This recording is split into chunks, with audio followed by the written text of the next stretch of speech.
जिनयू का व्यवहार वास्तव में बहुत स्पष्ट था। आखिरकार वह हमेशा उसे ठंडी और कठोर निगाहों से देखता था।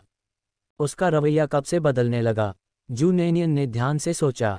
वह पहले हमेशा जिनयू को नापसंद करती थी, लेकिन जब उसने उसे बचाया तो उसके प्रति उसका नजरिया धीरे धीरे सुधर गया। जब जिनयू ने पहली बार उसे बचाया था तो ऐसा लग रहा था कि उसका रवैया भी उतना अच्छा नहीं था। जू नैनियन को हमेशा ऐसा लगता था कि वह कुछ भूल रही है। कुछ चीजें उसकी स्मृति में स्पष्ट रूप से थीं, लेकिन वह उन्हें उस समय ठीक से नहीं समझ पा रही थी। वह लंबे समय तक सोचती रही, लेकिन यह नहीं समझ पाई कि जिनयू का उसके प्रति रवैया क्यों बदलने लगा था। घायल, अस्पताल। जू नैनियन ने अपने होंठ भींचे। ठीक है, अस्पताल। उसकी आंखें अचानक चमक उठीं। उत्तर उसकी स्मृति से फूटने ही वाला था कि अचानक किसी ने उसके शरीर को हिला दिया। जिनयू ने उसकी बांह पकड़ ली और उसे पीछे खींच लिया। जू नैनियन मुड़ा और उससे टकरा गया। क्या तुम नदी में कूदना चाहते हो? जिनयू ने भौहें उठाकर पूछा। जू नैनियन चौंका। एह, नदी में कूदो? वह नदी में कब कूदना चाहती थी? जिनयू ने अपने होंठ एक साथ दबाए और उसे पीछे देखने का इशारा किया। उसके पीछे एक छोटी नदी थी और अगर वह 2 कदम और पीछे हटती तो उसमें गिर जाती। ये जिनयू ही था जिसने उसे इस सुरक्षित दूरी तक खींच लिया था। तो क्या अभी जब वह विचारों में खोई हुई थी, तो क्या वह अनजाने में वहां चली गई थी? खतरे से बचकर भाग्यशाली। जू नैनियन ने उसकी छाती थपथपाई। धन्यवाद। एल्डर जिन ने जवाब में हम कहा, भविष्य में अधिक सावधान रहना। जिनयू के व्यवधान से विचलित होकर जू नैनियन भूल गई कि उसने अभी क्या सोचा था। जिनयू की ओर देखने के लिए अपना सिर घुमाते हुए जू नैनियन ने अपना चेहरा फुला लिया। तुमने अभी तक मुझे जवाब नहीं दिया है। लियू वैंडोंग और मैं सिर्फ सहपाठी हैं। क्या यह अजीब बात है? मुझे ऐसा क्यों लगता है कि तुम मेरी इतनी परवाह करते हो? जू नैनियन अपनी नाक की ओर इशारा करके उससे पूछने ही वाली थी, क्या तुम मुझ पर फिदा हो गए हो? आखिरकार उसमें अभी भी कुछ अभिमान था और वह स्वयं को इतना आत्मप्रेमपूर्ण कुछ कहने के लिए तैयार नहीं थी। जिनयू ने एक भान उठाए और उसकी ओर देखा। उसने फूले हुए गालों से उसे घूरा। उसकी चमकदार आंखें जीवंत और मासूम रोशनी से चमक रही थीं। जिनयू खांसा और उसकी अभिव्यक्ति अपरिवर्तित रही। बेशक मुझे परवाह है। अब शू नैनियन के अचंभित होने की बारी थी। क्या वह इसे ऐसे ही स्वीकार कर रहा था? उसने सबूतों का ढेर तैयार कर लिया था ताकि वह उस पर इस मामले में बहुत अधिक चिंता करने का आरोप लगा सके और उसे पूछ सके कि उसका वास्तव में क्या मतलब था। तथ्य यह है कि उन्होंने इसे इतनी सीधे तौर पर स्वीकार किया कि जू नैनियन लड़खड़ा गए। ओह, आप परवाह करते हैं? उसने रूखे और मूर्खतापूर्ण तरीके से पूछा। क्यों? जिनयू ने उसकी ओर देखा। उसके आश्चर्य के कारण उसकी अभिव्यक्ति विशद और प्यारी थी। उसकी बादाम जैसी आंखें चौड़ी खुली हुई थीं, फिर भी उसकी पलकें लगातार फड़फड़ा रही थीं। क्या मैंने ये पहले नहीं कहा था? मैं हरे रंग की टोपी पहनने के लिए नहीं जाना चाहता, इसलिए बेहतर होगा कि आप उस लियू डोंग के बहुत करीब न जाएं। मैं बता सकता हूं कि वह तुम्हें पसंद करता है। जैसे ही उसने बात की, जिनयू की नज़रें जू नैनियन पर टिकी थीं, ये देखने की कोशिश कर रही थी कि क्या उसके मन में भी लियू डोंग के लिए वही भावनाएं हैं। जब जू नैनियन ने वह टूटा हुआ डोंग सुना तो उसने इसे वह छेद समझ लिया। कौन सा छेद? उसने अपने कपड़ों की तरफ देखा। कहाँ छेद है? जिनयू, उन्होंने आगे कहा, ये लियू है जो डोंग है। जू नैनियन, लियू वैंडोंग। ठीक है, उसे। बेहतर होगा कि आप भविष्य में उससे दूरी बनाए रखें। अगर तुम उसे पसंद भी करोगी तो भी तुम उससे तभी मिल पाओगी जब हमारा वैवाहिक समझौता टूट जाएगा। जिनयू को लगा कि उसका तर्क सही और दोषरहित था। उसने धार्मिकता की भावना के साथ ऐसे बात की जैसे ये स्वाभाविक बात हो। हालांकि उन्होंने जू नैनियन की प्रतिक्रिया का गलत अनुमान लगाया। जू नैनियन ने पाया कि कुछ समय के लिए वह भटक गई थी, फिर वापस शुरुआती स्थिति में आ गई। उसे अब भी लगता था कि जिनयू उसे पसंद करेगा, वरना वह उसके साथ इतना अच्छा व्यवहार क्यों करता, उसे रहने के लिए अपना घर मुफ्त में क्यों देता और उसे दुकान का मुफ्त उपयोग क्यों करने देता। ठीक है, चलो इन 2 बिंदुओं पर बात नहीं करते। आखिरकार वह भविष्य में अपनी कमाई का आधा हिस्सा उसके साथ साझा करेगी। उन्होंने संभवतः महसूस किया कि उसे आत्मरक्षा तकनीक सिखाना और फिर लाभ का आधा हिस्सा लेना बहुत अधिक लाभ था। और मदद करने के बारे में क्या ख्याल है? हर दिन मदद करने के लिए दुकान पर आने वाले जिनयू को देखकर ऐसा नहीं लगता था कि वह थोड़े से पैसे के लिए एक छोटी सी दुकान का प्रबंधन करना चाहता है ना? वैसे भी वह ये नहीं देख सकी कि उसे काम करने में इतना आनंद आता है। जू नैनियन ने अपने होंठ भींचे। ठीक है, कल मेरे पास समय है। चलो हम सब मिलकर घर चलें और विवाह समझौते को रद्द कर दें। जिनयू हैरान रह गया और आश्चर्य से जू नैनियन को घूरने लगा। तुमने क्या कहा? अपनी साफ काली और सफ़ेद आंखें झपकाते हुए जू नैनियन ने कहा, मैंने कहा मेरे पास कल समय है, तो क्यों न शादी का समझौता रद्द कर दिया जाए। मैं सहमत नहीं हूँ। जिनयू का गुस्सा भड़क उठा और वह जोर से चिल्लाया। जू नैनियन ने अपनी आंखें सिकोड़कर जिन यू की ओर देखा। तुम सहमत क्यों नहीं हो? क्या आप हरे रंग की टोपी पहनने से बचना नहीं चाहते?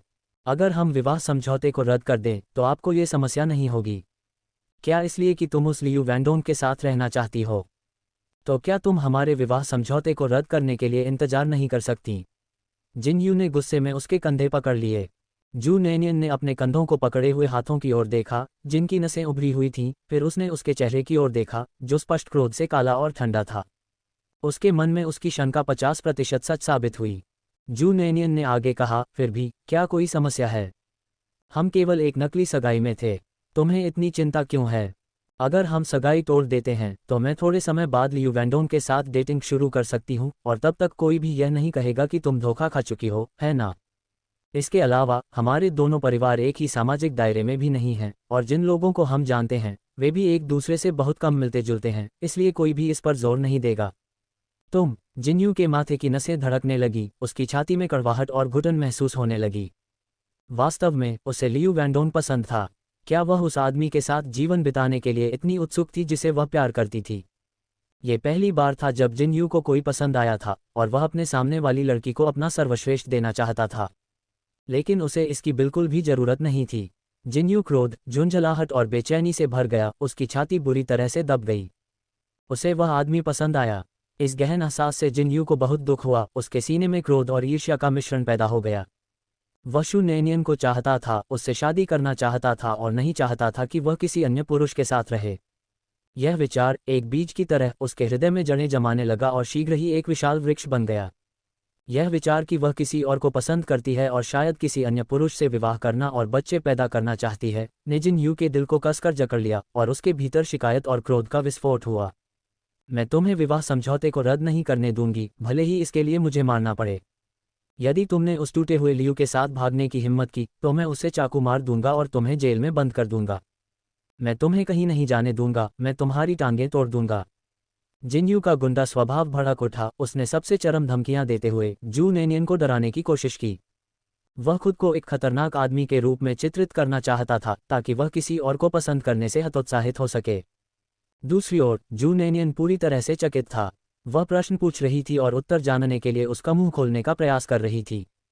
उसने उम्मीद नहीं की थी कि वह इतना चिड़चिड़ा होगा, और उसके विस्फोटक व्यवहार ने जू नैनियन को आश्चर्यचकित कर दिया कि अगर उसने नहीं शब्द कहने की हिम्मत की तो जिन्यू वास्तव में कुछ भयानक कर सकता है। लेकिन चमत्कारिक रूप से वह बिल्कुल भी डरी नहीं, इसके बजाय उसे जिन्यू का ये रूप मूर्खतापूर्ण रूप से प्यारा लगा। उस समय जू नैनियन स्पष्ट रूप से महसूस कर सकती थी कि वास्तव में उसके मन में भी जिन्यू के लिए थोड़ा स्नेह था। ये भले ही गहरा न रहा हो, लेकिन दिल की धड़कनें तेज थीं। अगर वह भी उसे पसंद करता है तो कोशिश करना असंभव नहीं होगा। जू नैनियन की चुप्पी के कारण जिन्यू का गुस्सा अचानक से घबराहट में बदल गया। उसे अचानक डर लगा कि उसने उसे डरा दिया है। क्या होगा अगर वह उससे डरने लगी? न्यानियन, क्षमा करें, मैं नहीं हूं। तुम क्या नहीं हो? उसने उसकी ओर देखा, उसके स्पष्टीकरण की प्रतीक्षा में। और फिर अचानक जिन्यू कुछ भी समझाना नहीं चाहता था, उसने बस अपना सिर झुका लिया, कुछ नहीं कहा। 1 मिनट बाद ही जू नैनियन ने कांपती पलकों के साथ उससे पूछा, जिन्यू, क्या तुम मुझे पसंद करते हो? इसी तरह जिन्यू ये कहकर उसे धोखा नहीं दे सकता था कि वह उसे पसंद नहीं करता। उसने सिर हिलाया, उसकी काली पुतलियां उस पर केंद्रित और गंभीर थीं। हाँ, मैं तुम्हें बहुत पसंद करता हूँ। क्या आप कृपया लियू वैंडोन को पसंद नहीं कर सकते? ऐसा नहीं है कि केवल महिलाएं ही अपने प्रेम पात्र का सामना करते समय घबरा जाती हैं, बल्कि पुरुष भी ऐसा ही महसूस करते हैं। ये शब्द कहते समय जिन्यू को अपने दिल की धड़कन इतनी तेज महसूस हुई कि वह उसे दबा नहीं सका। बोलने का साहस जुटाने के बाद उन्हें आशा और भय दोनों महसूस हुए। अस्वीकृति के उत्तर से भयभीत होकर वह उसकी ओर चिंतित और बेचैन होकर देखने लगा, मानो कोई कैदी अपने भाग्य का इंतजार कर रहा हो। लेकिन उसका चेहरा भावहीन था, उसका स्वर शांत था, यहाँ तक कि जू नैनियन उसके ठीक सामने खड़ा था, फिर भी वह उसकी घबराहट को महसूस नहीं कर सकी। जू नैनियन ने उससे इतना स्पष्टवादी होने की उम्मीद नहीं की थी, और उसने मन ही मन सोचा कि यह उचित ही होगा, क्योंकि उनके चुंबन के बाद भी यदि वह इससे इनकार करता है तो वह एक पुरुष ही नहीं रहेगा। इसके अलावा अब उसके पास इसे अस्वीकार करने का कोई कारण नहीं था। अपने संदेह की पुष्टि होने पर जू नैनियन को अपने मन में स्पष्टता महसूस हुई, वह अपनी कल्पना से भी अधिक खुश थी। लेकिन उसने अभी भी अपनी तर्कसंगतता बरकरार रखी। तुम मुझे कब पसंद करने लगे? जू नैनियन ने पूछा। इस सवाल ने जिन्यू को उलझन में डाल दिया, आखिर वह उसे कब पसंद करने लगा? वह पूरी तरह से आश्वस्त नहीं था उस क्षण से जब उसे पता चला कि वह वही लड़की है। जिनयू ने एक पल के लिए सोचा, उसे लगा कि ऐसा ही होना चाहिए, अगर वह लड़की नहीं होती तो शायद वह उसके इतने करीब नहीं होता। इस तरह से सोचते हुए जिनयू उस भारी क्रोध को भूल गया जो उसने महसूस किया था जब उसने उसे डू जियाओ द्वारा धमकाया जा रहा था, और उस अधीरता को भी भूल गया जो उसे जकड़ लेती थी जब वह उसे बचाने गया था इससे पहले कि वह जानता कि वह लड़की थी। उसने कहा, अस्पताल में। अस्पताल, समय और स्थान के मामले में इतना विशिष्ट। उसके विचार जो अभी अभी बाधित हुए थे उसकी स्मृति में वापस आ गए और जू नेनियन को याद आ गया। अस्पताल में उसने उसकी जांच की और संदेह जताया कि यह वही लड़की है जिस पर उसने हमला किया था।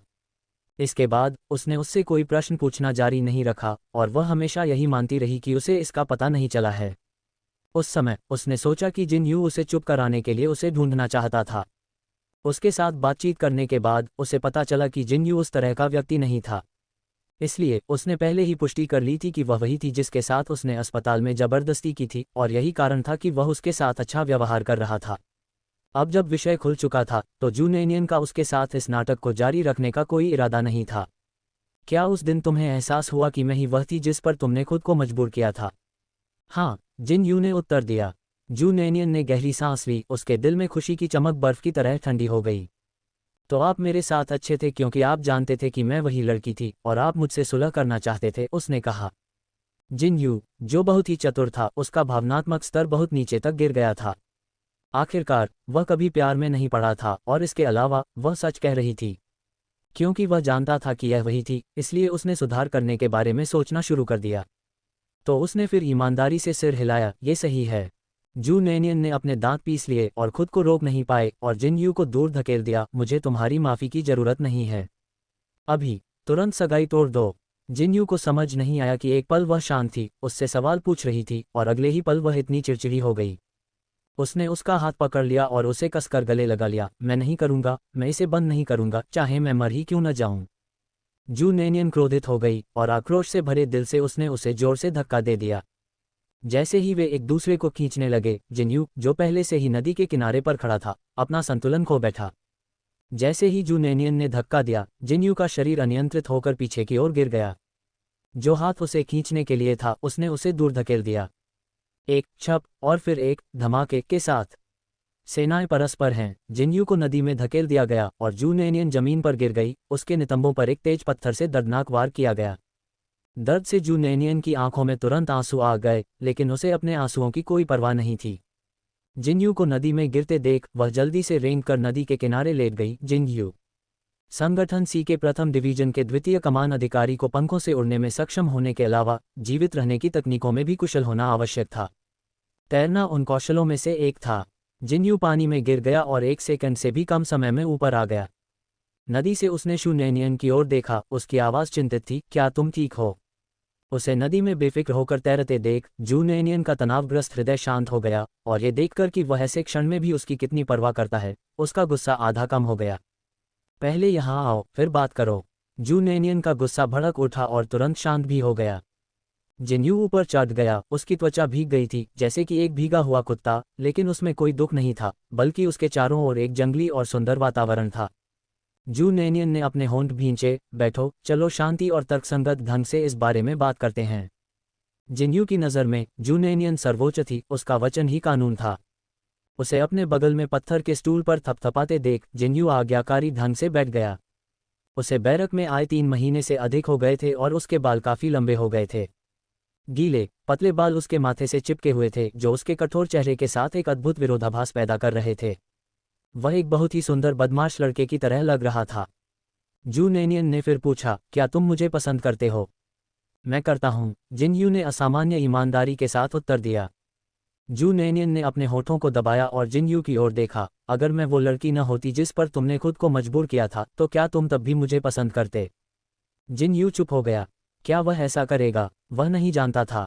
यदि उसे यह पता न होता कि वह वही लड़की है, तो शायद वह अपनी भावनाओं को खुलकर व्यक्त न कर पाता। जिनयू की चुप्पी जू नेनियन की उम्मीदों के अनुरूप थी।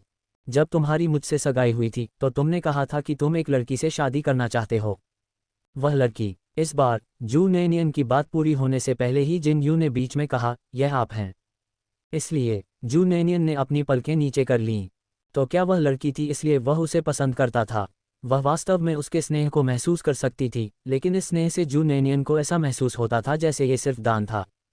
जू नैनियन के चेहरे पर यह भाव देखकर जिन यू विशेष रूप से चिंतित हो गया। आप क्या सोच रहे हैं? जिन यू, मुझे दया से दिया गया स्नेह नहीं चाहिए।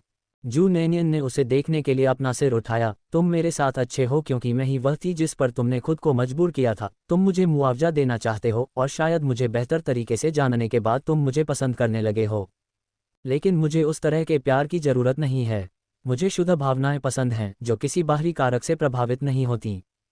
जिनयू ने सुना और चुप रहा, अपने दिमाग पर जोर डाला लेकिन अंतर समझने में असफल रहा। वह केवल अपनी भावनाओं को स्वीकार कर सका। लेकिन मैं तुम्हें पसंद करता हूँ, तुम्हें बस मुझे बताना होगा, क्या तुम मुझे पसंद करती हो? जू नैनियन ने इस प्रश्न का उत्तर नहीं दिया। यद्यपि वह वही थी जिस पर उसने खुद को मजबूर किया था, फिर भी वह सोचने से खुद को नहीं रोक सकी कि यदि वह उसके साथ न होती तो क्या वह किसी और को पसंद करता।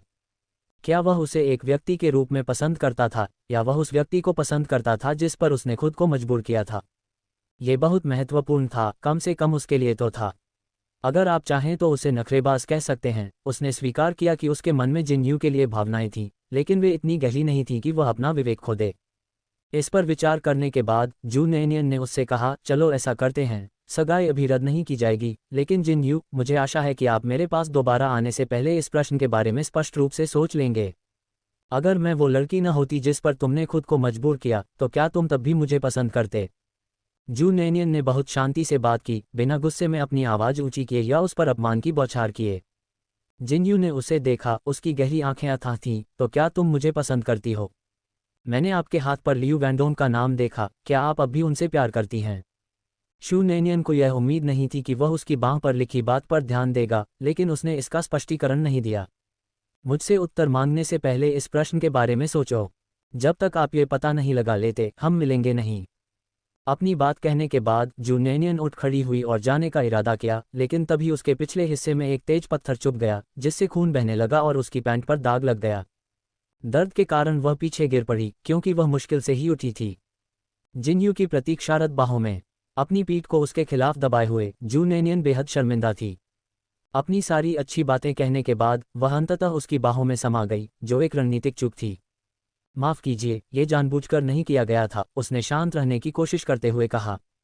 जिनयू ने जवाब दिया, मुझे पता है, तुम्हारे नितंब पर खून है। जिनयू के कान जल रहे थे।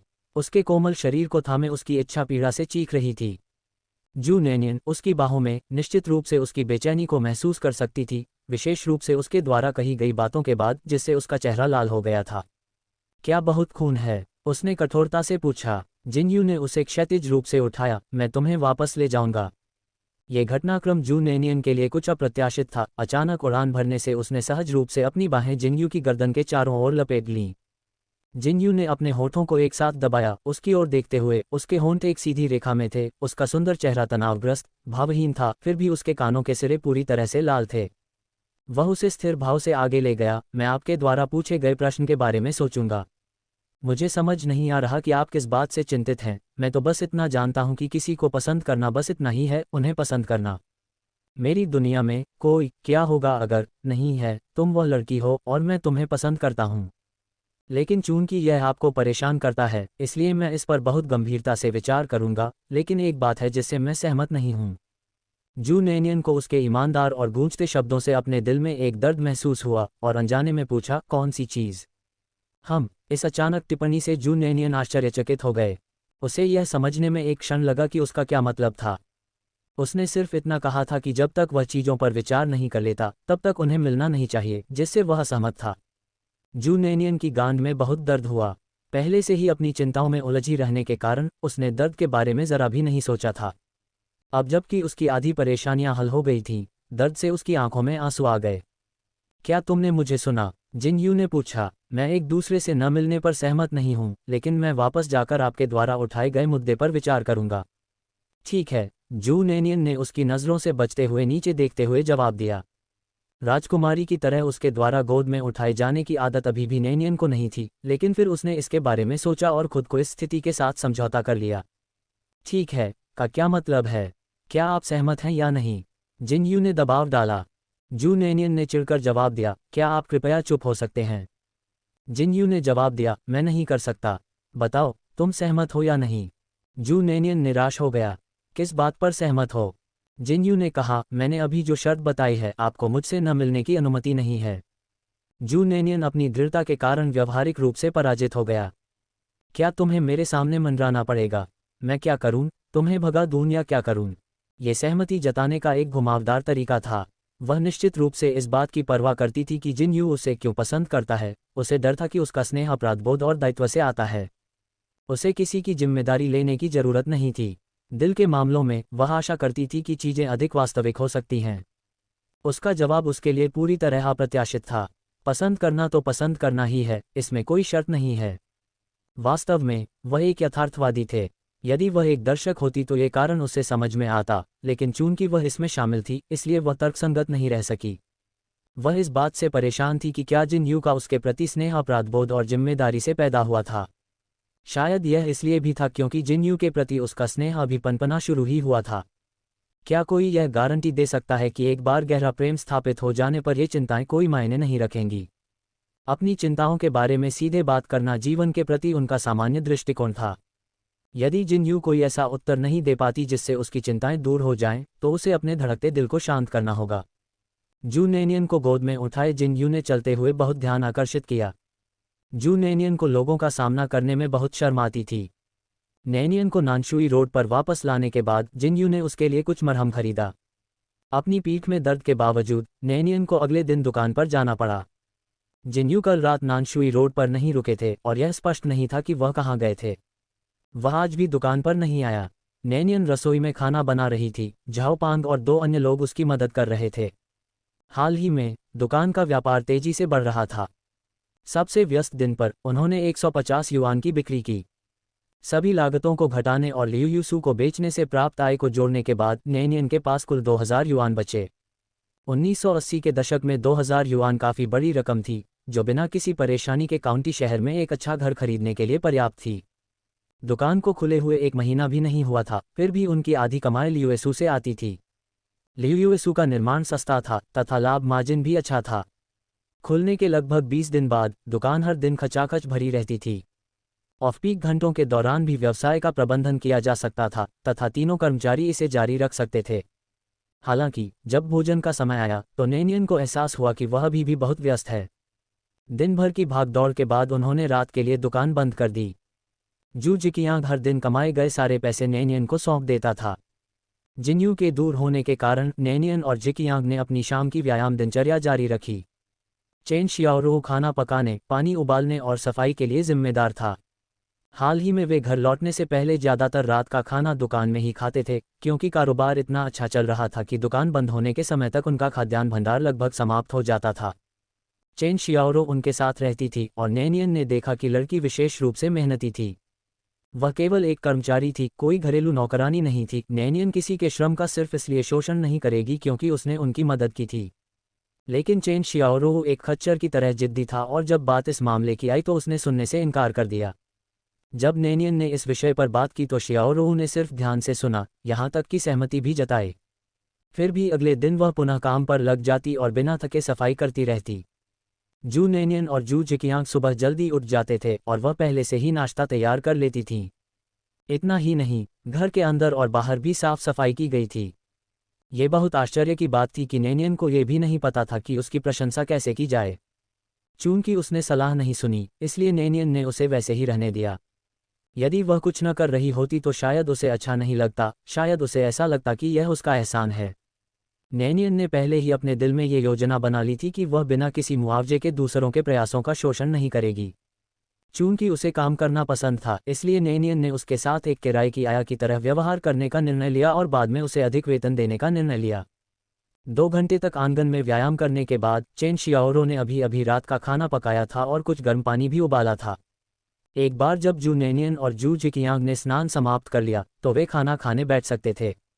चेन शियाओरो द्वारा बनाए गए व्यंजन काफ़ी स्वादिष्ट थे और नेनियन ने खाते समय उसकी प्रशंसा की। बिल्कुल भी बुरा नहीं, शियाओरो, तुम्हारे पास खाना पकाने की असली प्रतिभा है।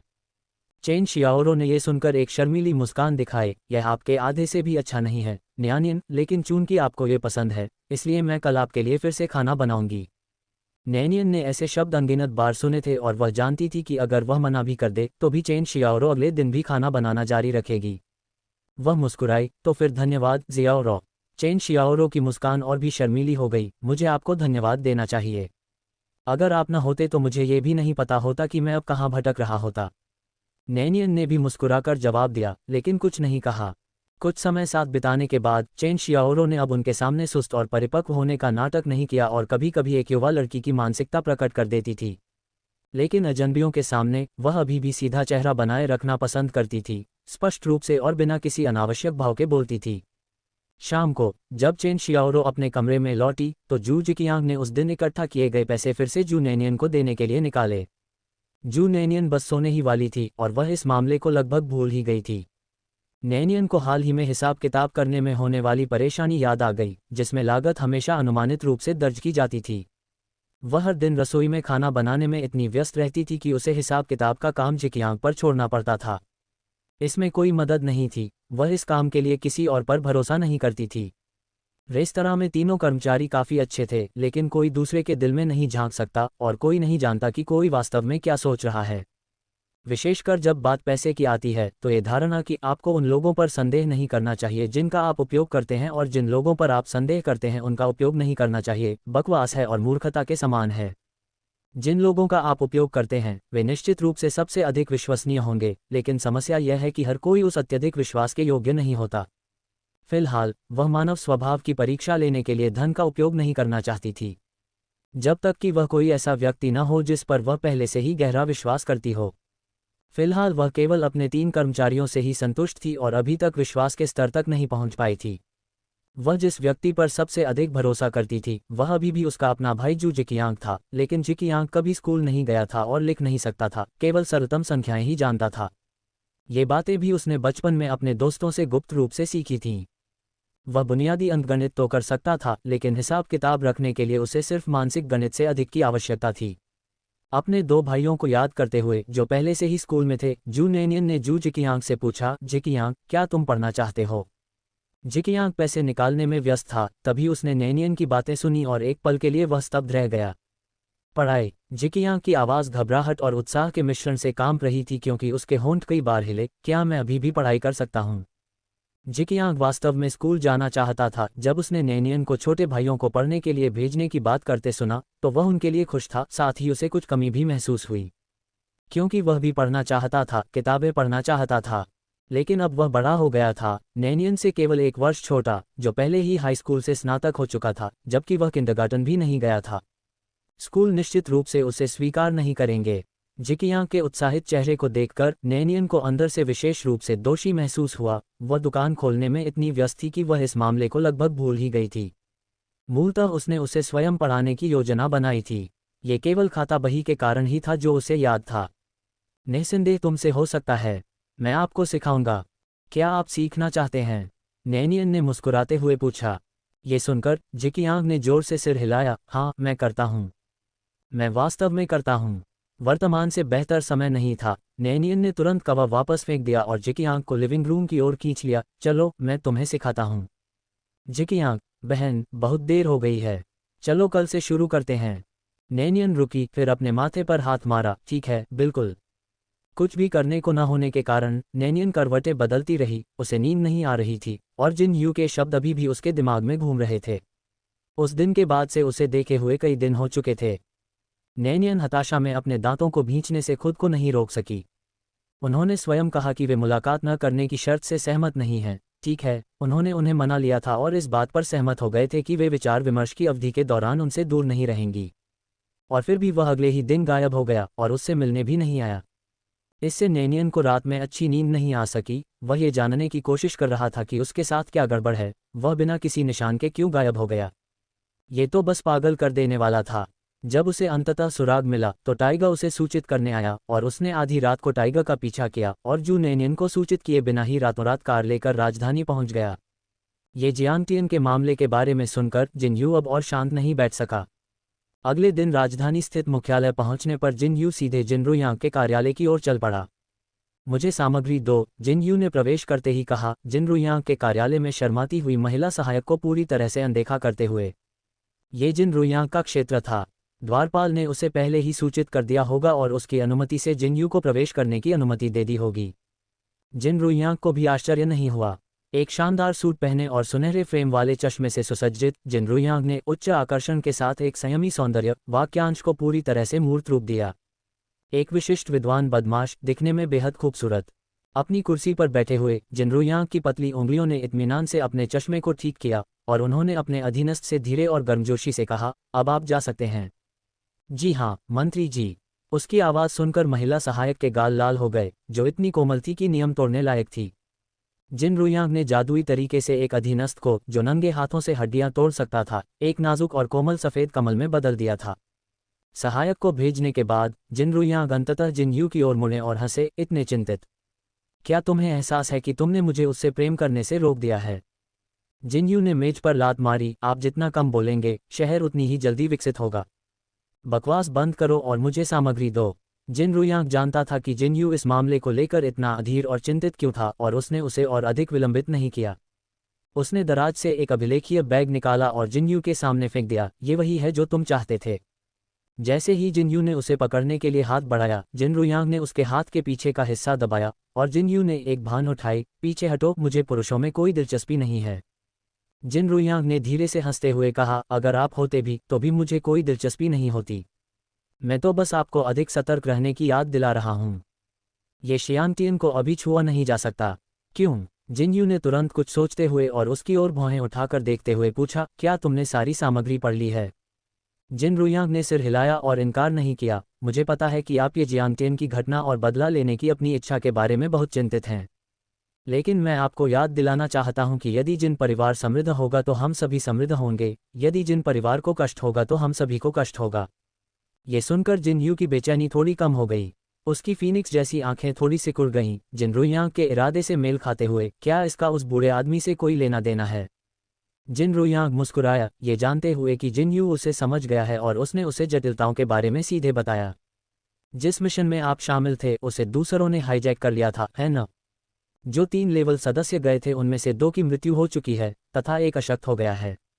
इस मामले के व्यापक निहितार्थ हैं और हम अभी तक ये जियांटियन के पीछे की बड़ी मछली को नहीं पकड़ पाए हैं। अधिक से अधिक, ये जियांटियन सिर्फ एक बलि का बकरा है और भले ही आप उसे नीचे लाते हैं, ये व्यर्थ होगा। असली मास्टरमाइंड अभी भी फरार है।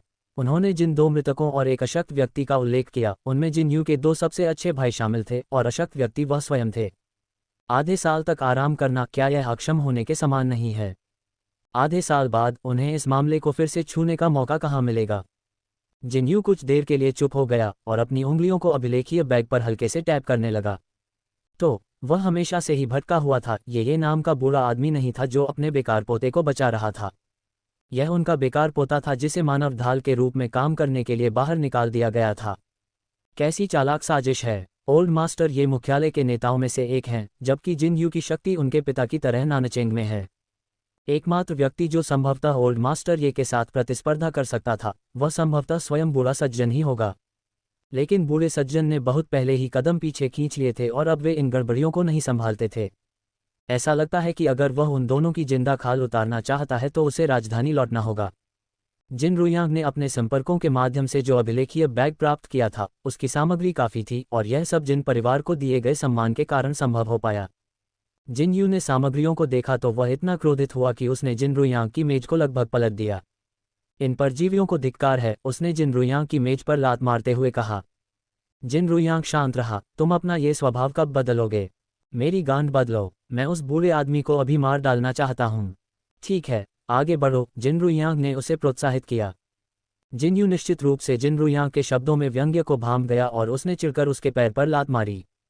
अचानक से चौंककर जिन रुइयांग ने अपने पैर पकड़ लिए और कहा, क्या मैं आपका पैसा चुकाने के लिए बाध्य हूं और आपको वापस नहीं लौटाऊं? जिनयू ने उनकी बातों को अनसुना करते हुए सीधे तौर पर कहा, मेरे पास आपको रिपोर्ट करने से पहले अभी भी आधा साल है। उस समय को कम करने का कोई तरीका खोजें। जिनयू को पहले ही मुख्यालय में रिपोर्ट करने के लिए स्थानांतरण आदेश प्राप्त हो चुके थे, जहां जिन रुइयांग आधे साल में थे। ये सुनकर जिन रुइयांग ने अपना पैर रगड़ना बंद कर दिया और सीधे बैठ गए। सच में, क्या आप ही वह व्यक्ति नहीं थे जिसने कसम खाई थी कि वह यहाँ कभी नहीं आएगा? बकवास बंद करो। क्या तुम इसे कर सकते हो या नहीं? ऐसा नहीं था कि जिनयू इस तरफ नहीं आएगा, भले ही इससे उसकी जान चली जाए, वह बस अपने भाइयों को पीछे छोड़ना बर्दाश्त नहीं कर सकता था। लेकिन उनकी वर्तमान स्थिति को देखते हुए उनके लिए वहां रहना संभव नहीं था। इससे भी महत्वपूर्ण बात यह थी कि वहां रहने का मतलब था कि वह अपने निर्दोष भाइयों का बदला नहीं ले सकता था जिनकी बलि दी गई थी। यद्यपि उसने कोई जवाब नहीं दिया, लेकिन जिन रुयांग जानता था कि वह क्या सोच रहा था। अपनी कुर्सी पर पीछे झुकते हुए उन्होंने अचानक एक प्रश्न पूछा, क्या आप मेरे अधीनस्थ के रूप में आ रहे हैं? जिनयू ने उसकी ओर देखा, आप चाहते हैं कि अगर आपसे बेहतर नहीं तो कम से कम आपके बराबर तो हो। जिनयू मजाक नहीं कर रहा था। संगठन सी को 6 विभागों में विभाजित किया गया था। मुख्यालय एक महत्वपूर्ण विभाग हो सकता है, लेकिन इसकी तुलना उस विशेष वर्ग टीम से नहीं की जा सकती जिसका हिस्सा जिनयू था। विशेष वर्ग टीम संगठन सी की आत्मा थी। वह शाखा में जाते थे क्योंकि विशेष वर्ग टीम का प्रशिक्षण केंद्र नानचेंग में था। जिनयू और जिन रुयांग समान थे, एक ही पद पर थे, और यहाँ स्थानांतरित होने के कारण वह किसी भी तरह से जिन रुयांग के अधीनस्थ नहीं बन सकते थे। ये सुनकर जिन रुयांग ने अपने हाथ फैला दिए, तो मैं कुछ नहीं कर सकता। अगर आपको मेरे अधीनस्थ के रूप में यहाँ स्थानांतरित किया गया तो मैं आपके लिए समय कम करने में सक्षम हो सकता हूँ। मुझसे वरिष्ठ या बराबर होने के नाते मैं आपकी क्या मदद कर सकता हूँ? जिन रुयांग सच बोल रहा था। वह केवल अपने स्तर या उससे नीचे के स्तर पर ही हस्तक्षेप कर सकता था। अपने से ऊपर या बराबर वालों के मामले में वह वास्तव में हस्तक्षेप नहीं कर सकते थे। जिनयू भी इस सिद्धांत को समझ गया था। वह अचानक चिढ़ गया था। जिन रुयांग का स्पष्टीकरण सुनने के बाद उन्होंने बस इतना कहा, तुम किस काम की हो, और जाने के लिए मुड़ गए। जिन रुयांग ने अपने हाथ में चाय का कप उठाया और उसे जिनयू के सिर के पीछे फेंकना चाहा। भाड़ में जाओ तुम। मंत्री जी, क्या आप वहां हैं? जैसे ही जिनयू ने दरवाजा खोला, एक कर्कश महिला की आवाज आई और एक नाजुक दिखने वाली महिला दरवाजे पर खड़ी थी। जिन रुयांग का कप उसके हाथ में घूम गया। उसने उसे अपने होठों से लगाया और हवा का एक घूंट लिया। जानबूझकर चाय का कप धीरे से नीचे रखा। उसके चेहरे पर एक सौम्य मुस्कान थी और उसकी आवाज गर्म और नर्म थी। मैं आपकी क्या मदद कर सकता हूँ? अपने होठों पर एक आकर्षक कोमल मुस्कान के साथ जिनयू ने पीछे मुड़कर देखा और उसके पेट से खट्टापन लगभग उगल दिया। उसने अपना सिर घुमाया और अनायास ही वहां से चला गया। इस बीच जू नेनियन को जिंगडू से एक पत्र मिला। जब डाकिया ने उसके दरवाजे पर पत्र पहुंचाया तो जू नेनियन ने लगभग यही सोचा कि यह जिनयू का पत्र है। इस पर विचार करने के बाद जिनयू को केवल 4 दिन पहले ही छोड़ा गया था और जिंगडू से पत्र आने में कम से कम आधा महीना लगेगा। उस युग में पत्रों का आदान प्रदान अविश्वसनीय रूप से धीमा था।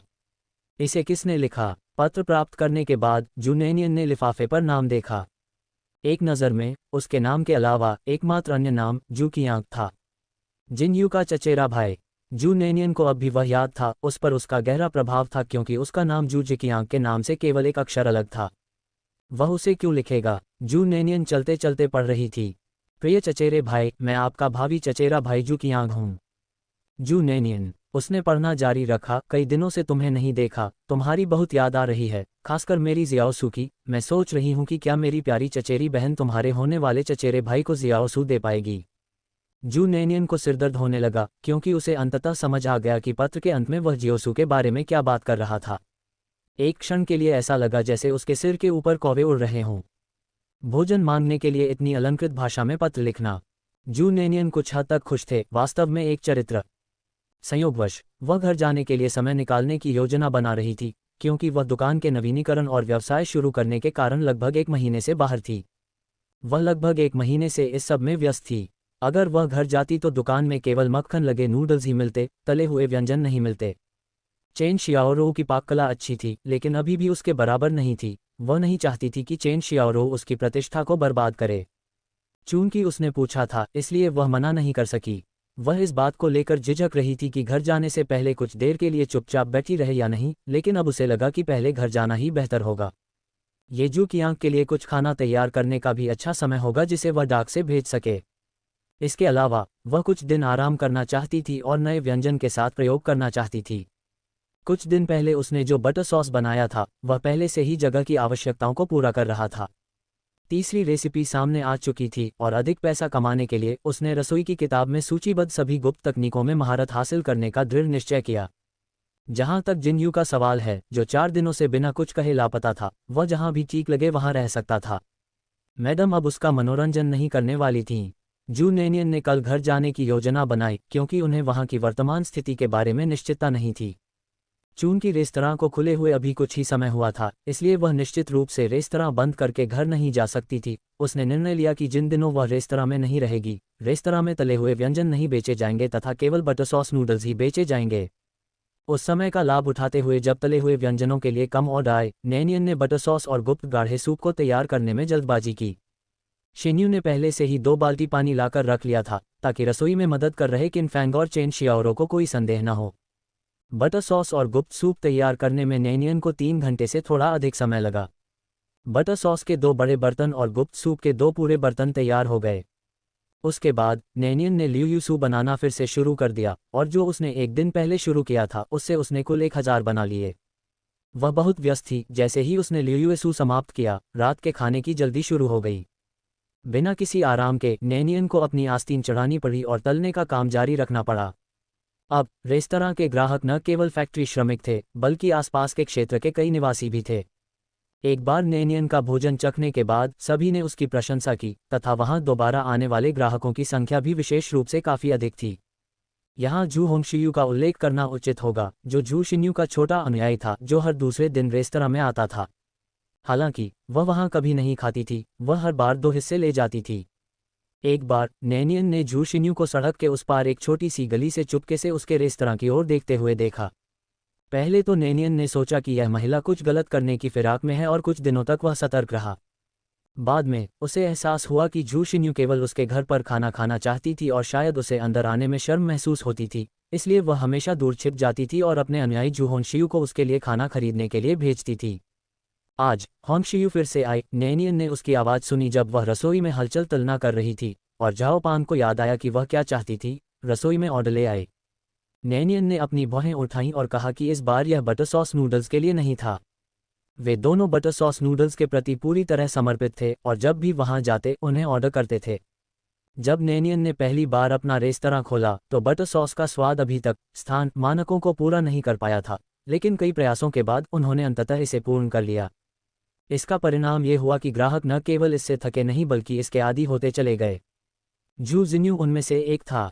हालांकि एक बार जब वह सड़क पर चल रही थी तो उसने कुछ लोगों को जू परिवार के व्यंजनों पर चर्चा करते हुए सुना। उन लोगों को तले हुए व्यंजनों के स्वाद की प्रशंसा करते हुए सुनकर खाने के शौकीन शिन्यू प्रलोभन का विरोध नहीं कर सके और उन्होंने इस बार बटर सॉस नूडल्स को त्याग कर तले हुए व्यंजनों को आजमाने का निर्णय लिया। इसलिए उसने तुरंत जू होंगशियू को भेजा। होंगशियू हमेशा शिन्यू के नेतृत्व का पालन करती थी और जैसा निर्देश दिया गया था वैसा ही करती थी, खासकर इसलिए क्योंकि शिन्यू हर बार उसे भोजन कराती थी। ऐसे स्वादिष्ट भोजन का आनंद लेने से रोमांचित होंगशियू काम निपटाने के लिए तैयार था। इस बार होंगशियू ने मीठे और खट्टे पोर्क टेंडरलॉइन और स्टीम्ड बास का एक हिस्सा ऑर्डर किया। नैनियन के खाना पकाने के बाद झाओ पांग इसे पैक करने और होंगशियू को देने आया। दिन भर मधुमक्खी की तरह व्यस्त रहने के कारण समय फिसल गया। आज नैनियन बहुत थकी हुई थी, उसके हाथों को बिल्कुल भी आराम नहीं मिला था और उसे रात का खाना पकाने का मन नहीं था, इसलिए चेन शियाओरो ने ये काम संभाल लिया। भोजन रेस्तरां के अंदर तैयार किया जाना था, क्योंकि नैनियन ने जब पहली बार कर्मचारियों को काम पर रखना शुरू किया था तब उन्होंने भोजन उपलब्ध कराने का वादा किया था। इस प्रकार झाओ पांग और किन फैंग भी वहीं रुक गए। व्यवसाय अच्छा चलने के कारण कर्मचारियों को इस बात की चिंता नहीं थी कि बॉस वेतन देने में असमर्थ हो जाएगा और उन्हें नौकरी से निकाल देगा। पूरा समूह आनंदपूर्वक रेस्तरां के हॉल में रात्रि भोजन के लिए बैठा था, तभी अप्रत्याशित रूप से 2 बिन बुलाए मेहमान वहां आ पहुंचे।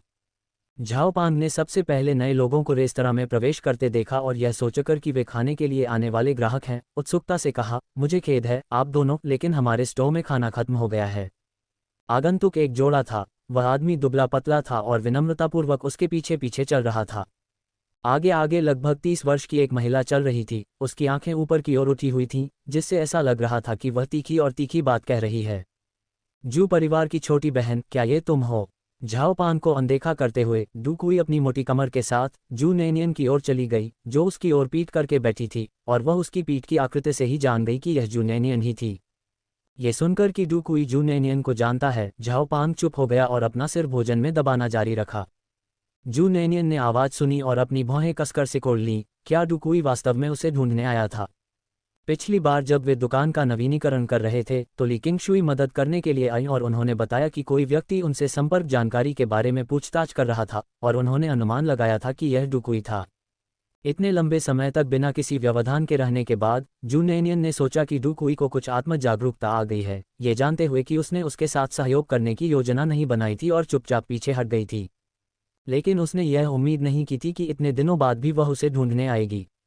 जू जिकियांग भी डू कुई को जानता था और उसे आते देख वह अवचेतन रूप से जू नेनियन के बगल में बैठ गया। जू नेनियन ने अपना सिर घुमाया और डू कुई की ओर देखा, उसके चेहरे पर मुस्कान आ गई। ये सिस्टर डू निकली। मेरी छोटी सी दुकान अभी अभी खुली है और आज सब कुछ बिक गया है। मुझे खेद है, हम अभी आप दोनों को समायोजित नहीं कर सकते। जू नेनियन को खोजने के लिए इतने लंबे समय तक खोज करने के बाद डू कुई ने मन बना लिया था कि इस बार वह निश्चित रूप से जू नेनियन के साथ अपने सहयोग को जारी रखेगी। 2 बार हार का सामना करने के बाद डू कुई को एहसास हुआ कि जू नेनियन भले ही ऊपर से सौम्य और मिलनसार लगती हो, लेकिन वह वास्तव में चालाक थी। उसके चेहरे पर तुरंत मुस्कान आ गई। ओह प्यारी बड़ी बहन, आप किस बारे में बात कर रही हैं? मैं यहाँ भोजन के लिए नहीं आया हूँ। बात बस इतनी है कि हमें आपकी लियूसू मिले हुए काफ़ी समय हो गया है और मुझे लगा कि आप, बड़ी बहन, महत्वपूर्ण मामलों में व्यस्त होंगी और किसी अन्य काम में व्यस्त होंगी। इसलिए मैं और मेरे पति जिकियांग केवल आपको ढूंढने आ सकते हैं। पता चला कि आपने यहाँ एक दुकान खोल ली है, इसमें कोई आश्चर्य नहीं कि आप इतने व्यस्त हैं। मैं कठिनाइयों को पूरी तरह समझता हूँ बड़ी बहन।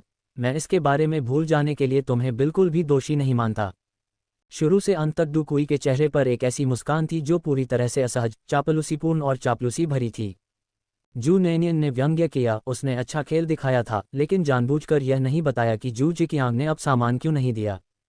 और उन्होंने कीमत कम करने की बात भी नहीं कही। वह जानबूझकर जू नेनियन को बाहर निकलने का रास्ता दे रही थी। बहुत बुरा हुआ, जू नेनियन इसे लेना नहीं चाहता था। उनके सहयोग की शर्तों पर पहले ही सहमति हो चुकी थी। डू कुई संकट के दौरान लाभ उठाने की कोशिश करता रहा। ऐसा व्यक्ति दीर्घकालिक साझेदार नहीं हो सकता। पहली बार उसे जाने देना एक बात थी, लेकिन फिर वह दूसरी बार आए और हर बार उसने जू नेनियन पर दबाव डालने की कोशिश की। कृपया, अगर जू नेनियन ने फिर से उसके साथ सहयोग किया तो वह मूर्ख होगी। ऐसा व्यक्ति आसानी से अहंकारी हो जाता है, भले ही वे इस बार सहयोग करना जारी रखें। अगर भविष्य में जू नेनियन का व्यवसाय फिर से सुधर गया तो वह निश्चित रूप से उसे फंसाने की कोशिश करेगी। मुस्कुराते हुए चेहरे पर थप्पड़ नहीं मारा जाता। यदि डू कुई उससे मुस्कुराकर बात करती तो शू नेनियन भी अपना चेहरा खराब नहीं करती। उसी तरह की झूठी मुस्कान बनाए रखते हुए, जिकियांग, क्या तुमने सिस्टर डू को स्थिति नहीं समझाई? जू जिकियांग पूरी तरह से हैरान दिखे क्या स्थिति थी। हालांकि जू नेनियन ने उनके जवाब का इंतजार नहीं किया और खुद ही जवाब दिया, बहन डू, मुझे माफ़ करना, मेरा यह मूर्ख छोटा भाई अविश्वसनीय है और वास्तव में आपको हमारे सहयोग की समाप्ति के बारे में सूचित करना भूल गया। जू नेनियन के चेहरे पर अफसोस का भाव था। जू नेनियन ने उसे लंबे समय से लियूएसू प्रदान नहीं किया था और डू कुई को ये बात स्पष्ट रूप से पता थी, जैसे कि वह एक दर्पण हो, कि जू नेनियन ने अब उसके साथ सहयोग करने की योजना नहीं बनाई थी। लेकिन अपने व्यवसाय की खातिर वह आसानी से जाने नहीं दे सकती थी। यदि वह सहयोग जारी रखने पर आमादा न होती तो डू कुई पहले ही हंगामा खड़ा कर चुका होता। फिर भी जू नेनियन के स्पष्ट शब्दों को सुनकर डू कुई को अभी भी अंदर से असहज महसूस हुआ। उसने अपनी आंखें नीचे झुका लीं, उसका स्वर पहले से ही ठंडा हो गया था। बड़ी बहन, आप क्या बात कर रही हैं? सहयोग समाप्त करने से आपका क्या तात्पर्य है? क्या हमारी साझेदारी अच्छी नहीं है? इसे अचानक क्यों खत्म कर दिया गया? हमने पहले भी दीर्घकालिक सहयोग पर सहमति व्यक्त की थी, है न? हम दोनों ही व्यवसाय में हैं और ईमानदारी बहुत महत्वपूर्ण है। आप अपनी बात से पीछे नहीं हट सकते। हे, जू नेनियन ने धीरे से हंसते हुए कहा। चूंकि डू कुई अब शिष्टाचार का दिखावा नहीं कर रही थी, इसलिए उसे यहाँ भी दिखावा करने की कोई जरूरत नहीं थी।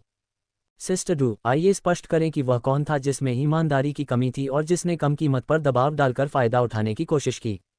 जब हमने सहयोग पर चर्चा की तो शुरू से ही इस बात पर सहमति थी कि माल की गुणवत्ता संबंधी समस्याओं के अलावा किसी भी कारण से मूल्य में कमी के अनुरोध पर विचार नहीं किया जाएगा, न ही किसी भी कारण से सहमत मात्रा को स्वीकार करने से इनकार किया जाएगा। हमारा व्यापार मौखिक हो सकता है, लेकिन आप, सिस्टर डू, सच्चाई को तोड़ मरोड़ कर जवाब नहीं दे सकती। डू कुई क्रोधित हो गया। जू नेनियन, तुम में ऐसा कहने की हिम्मत है? यदि आपने उत्पाद की आपूर्ति किए बिना सहमत समय को इतना अधिक समय तक नहीं बढ़ाया होता तो क्या मैं कम कीमत के लिए दबाव डाल पाता? ओह, तो आपके लिए नियम तोड़ना ठीक है, लेकिन मेरे लिए नहीं। क्या ये लोगों को धमकाने के लिए अपने पद का लाभ उठाना नहीं है? मैं इसे आज यहाँ रख रहा हूँ। आपको लियूएसू को आपूर्ति करनी होगी, चाहे आप इसे पसंद करें या नहीं। ओह, अब तो वह धमकियाँ देने लगी है। किसी की ओर देखने से हमेशा हीनता का एहसास होता है, इसलिए शू नेनियन बस खड़े हो गए। 1.7 मीटर लंबे जू नेनियन डुकुई से छोटे थे, जो संभवतः केवल 1.5 मीटर लंबे थे। डुकुई जू नेनियन से एक सिर छोटी थी और उसकी गति तुरंत कमजोर हो गई। उसकी सामान्यतः मधुर आवाज 9वें शीत महीने की कड़वी बर्फ की तरह उदासीन थी। बॉस डू, मैंने आपको तय समय से 3 दिन बाद दोगुनी मात्रा में आपूर्ति दी थी। आपने न केवल कीमतें कम करने का अवसर लिया, बल्कि अस्वीकृति का इस्तेमाल मुझे धमकाने के लिए भी किया। चूंकि आप ऐसा नहीं चाहते, इसलिए हमारे बीच सहयोग समाप्त करने के लिए मुझे दोष न दें। ऐसा लगता है कि आप भूल गए हैं कि हमारे रिश्ते में सक्रिय पक्ष कौन है। मैं अपने उत्पाद बेचूं या नहीं, यह मेरा निर्णय है। यदि आप परेशानी खड़ी करते रहेंगे तो मुझे अशिष्ट होने का दोष मत दीजिए। डुकुई एक विशिष्ट कक्षा थी। हालांकि शुरुआत में वह जू नेनियन की ठंडी निगाहों से हैरान रह गई थी, लेकिन उसकी कर्कश आदतें बनी रहीं। वह जू नेनियन की कुर्सी पर बैठ गई। तुम्हें लगता है कि तुम मुझे डरा सकते हो? जब मैंने व्यापार करना शुरू किया था, तब तुम एक छोटी बच्ची के बाल भी पूरे नहीं बढ़े थे। आज मैं यहीं आपकी दुकान पर बैठूंगा। यदि आप आपूर्ति के लिए सहमत नहीं हैं, तो मैं नहीं जाऊंगा।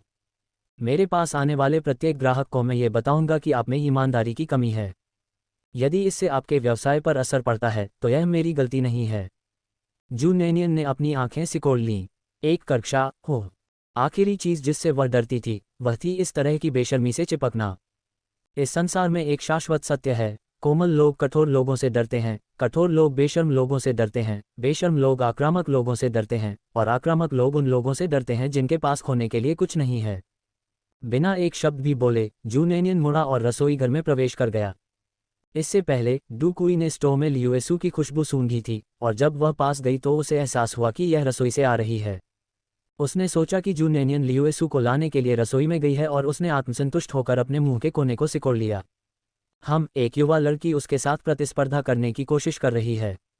बिल्कुल भी कोई संभावना नहीं। जू नेनियन की डुकुई के साथ बहस ने झाओ पांग और अन्य लोगों को चिंतित कर दिया। उन्हें डर था कि जू नेनियन को नुकसान होगा। हालांकि जू जिकियांग कुछ हद तक शांत था, क्योंकि उसे कई बार इस बेशर्म महिला को बाहर फेंकने से खुद को रोकना पड़ा। सभी को जू नेनियन ने रोक दिया। जबकि डुकुई अभी भी विजयी महसूस कर रहा था, जू नेनियन एक क्लीव लहराते हुए और क्रूर दिखते हुए रसोई से बाहर आया।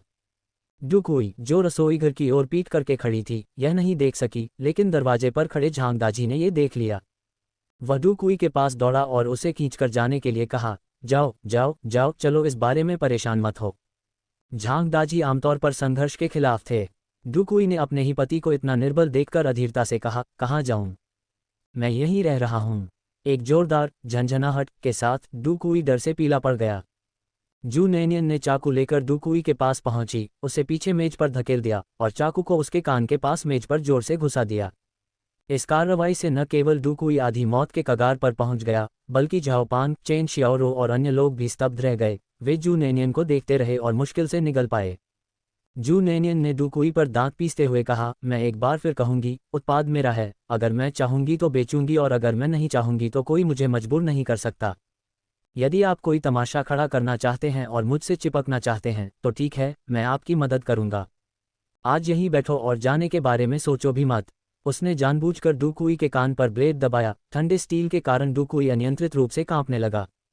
जू नेनियन ने चेतावनी दी, लेकिन मैं तुम्हें चेतावनी दे रहा हूं, अगर तुमने मेरे एक भी ग्राहक के काम में दखल दिया तो मैं तुम्हारी एक उंगली काट दूंगा।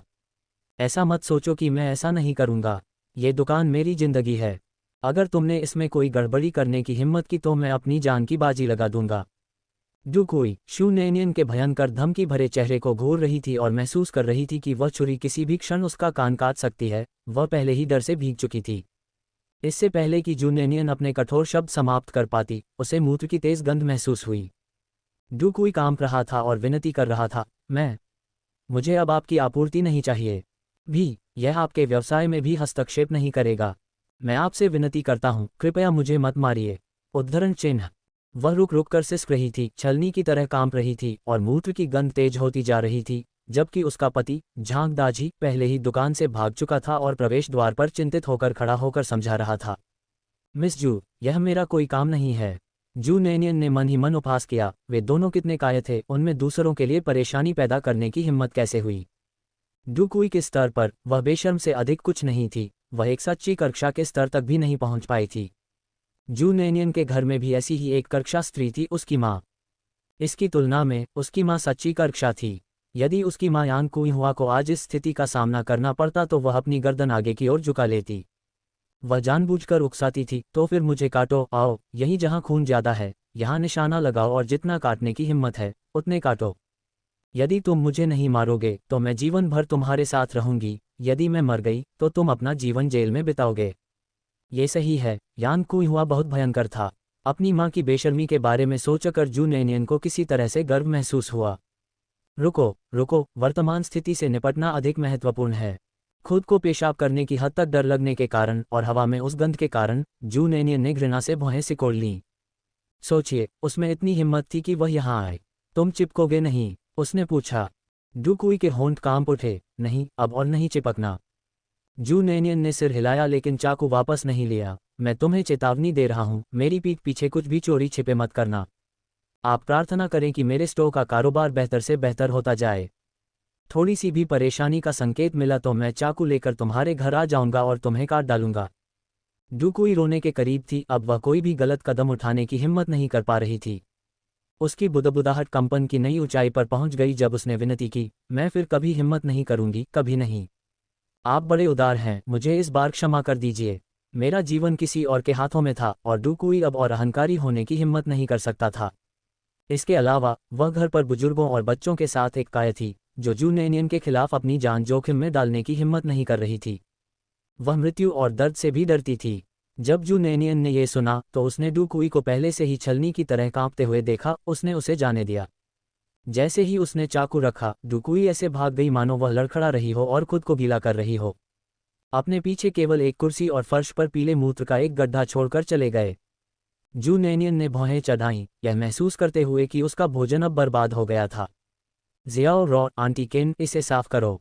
जू नैनियन ने ऊपर देखा और देखा कि झाओ पांग और अन्य दो लोग उसे स्तब्ध भाव से देख रहे थे। उनके चेहरे पर भावशून्य भाव थे, मानो वे किसी एलियन को देख रहे हों।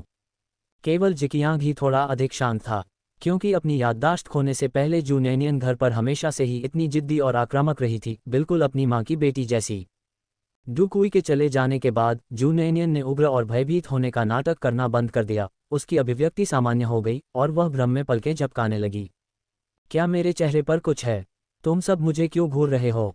उसकी आवाज़ कोमल और मधुर थी और उसने उन्हें एक उज्ज्वल मुस्कान दी। तुरंत ही उनके मन में उस सौम्य और सुंदर मकान मालकिन की छवि उभर आई। इस अंतराल ने उन्हें कुछ हद तक चौंका दिया। लगभग संदेह हो गया कि जू नैनियन पर किसी भूत ने कब्जा कर लिया है। उन्होंने सोचा था कि उनकी मकान मालकिन, जिसे धमकाना बहुत आसान है, क्रोधित होने पर इतनी भयावह हो सकती है। अभी अभी उन्होंने लगभग सोचा था कि जू नैनियन वास्तव में उपद्रवी डुकुई को चाकू से काटने जा रहा है। ये देखकर कि तीनों अभी भी उसे स्तब्धता से देख रहे थे, जू नैनियन को एहसास हुआ कि वह शायद बहुत उग्र हो गई है। उसने तुरंत अपनी गलती सुधारने की कोशिश की। मैं तो बस उसे डरा रही थी, और फिर एक मीठी सी मुस्कान दी। वे तीनों एक साथ कांप उठे और झाओ पांग ने जल्दी से कहा, साफ करो, मैं अभी साफ कर दूंगा। जू नैनियन, उसकी प्रतिष्ठा एक पल में ही ध्वस्त हो गई। लानत है डुकुई पर, जिससे उसका चेहरा अंदर और बाहर दोनों तरफ से खराब हो गया। तारांकन, डुकुई से निपटने के बाद अगले दिन जू नैनियन घर के लिए रवाना हो गया। वह जिकियांग और 3 कर्मचारियों की देखरेख में दुकान से बाहर चली गई। उन्होंने पहले ही निर्देश दे दिया था कि उनकी अनुपस्थिति में दुकान में केवल मक्खन लगे नूडल्स ही बेचे जाएंगे। काउंटी शहर से शहर तक एक शटल बस थी। जू नैनियन बस में उस समय चढ़ गया जब वह चलने ही वाली थी और तेजी से आगे बढ़ गया। उसने बस में बैठे लोगों पर ध्यान नहीं दिया और एकमात्र खाली सीट पर बैठ गई, जब तक कि उसके बगल से आए एक आवाज ने उसे सिहरन पैदा नहीं कर दी। नियानियन। जू नैनियन एक क्षण के लिए ठिठक गई और उसने अपना सिर अकड़कर घुमाया। लियू वैंडोंग के सुंदर चेहरे को देखकर जू नैनियन ने एक सूखी मुस्कान के साथ अपने तेजी से धड़कते दिल को ढक लिया। हे, क्या संयोग है, तुम भी घर जा रहे हो? हम। लियू वैंडोंग ने शू नैनियन को मूर्खता से देखा। उसकी आंखें मोह और लालसा से भरी थीं, उसकी भावनाओं की तीव्रता लगभग बह रही थी। तुम भी घर जा रहे हो?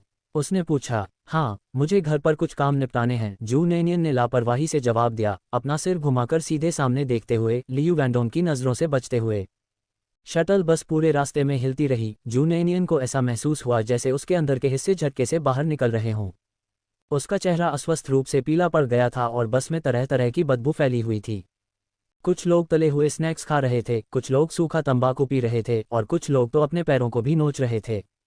गर्मी के मौसम के कारण दुर्गंध और भी तीव्र हो गई। ऐसे स्थान पर रहने से शू नैनियन को लगभग उल्टी आ गई। जब वह इसे और सहन नहीं कर सकी, तभी एक सफ़ेद और नाजुक हाथ उसके सामने प्रकट हुआ, जिसके हाथ में चांदी का पानी का प्याला था। लियू वैंडोंग की मधुर आवाज़ उसके कानों में पड़ी, थोड़ा पानी पियो। कोई ज़रूरत नहीं, मैं पीना नहीं चाहता। वह मूल व्यक्ति नहीं थी और लियू वैंडोंग के लिए उसकी कोई रोमांटिक भावना नहीं थी। चूंकि वह उसे कोई भविष्य नहीं दे सकती थी, इसलिए उसे कोई आशा न देना ही बेहतर था। इसलिए भले ही जू नेनियन को बहुत असहज महसूस हुआ, उसने लियू वैंडोंग की दयालुता को स्वीकार नहीं किया। वह चाहती थी कि लियू वैंडोंग यह समझे कि यह असंभव है। लियू वैंडोंग थोड़ी देर के लिए चुप हो गया। जू नेनियन की अस्वीकृति बहुत स्पष्ट थी, वह बता सकता था। उसकी आंखों में दुख की एक झलक उभर आई। उसने तुरंत गिलास वापस नहीं लिया, बल्कि जिद करके उसे शू नेनियन के सामने रख दिया। लो, तुम्हारी तबीयत बहुत खराब है, हम सहपाठी हैं, मेरे साथ इतना औपचारिक होने की कोई ज़रूरत नहीं है। उन्होंने इसे इस तरह से रखा था, और यदि जू नेनियन ने फिर से इनकार कर दिया तो यह उन्हें अजीब महसूस कराएगा। धन्यवाद। अनिच्छा से उसने उसे ले लिया और पीने के लिए अपना सिर पीछे झुका लिया। ऐसा करते समय उसकी सुंदर हंस जैसी गर्दन तनी हुई, सुंदर और सुंदर हो गई। उसी समय कप पकड़े हुए हाथ की आस्तीन उसके कंधे तक सरक गई।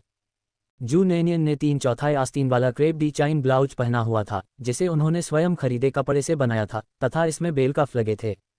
इस इशारे के साथ कपड़े आसानी से नीचे खिसक गए, जिससे उसकी पीली और नाजुक बांह दिखाई देने लगी। लियू वैंडोंग की निगाहें उस पर टिकी हुई थीं, और जैसे ही उसने उसकी आस्तीन नीचे खिसकते हुए देखी, उसने विनम्रता से दूर देखने का इरादा किया, लेकिन अनजाने में उसकी बांह के अंदर एक अक्षर दिखाई दिया।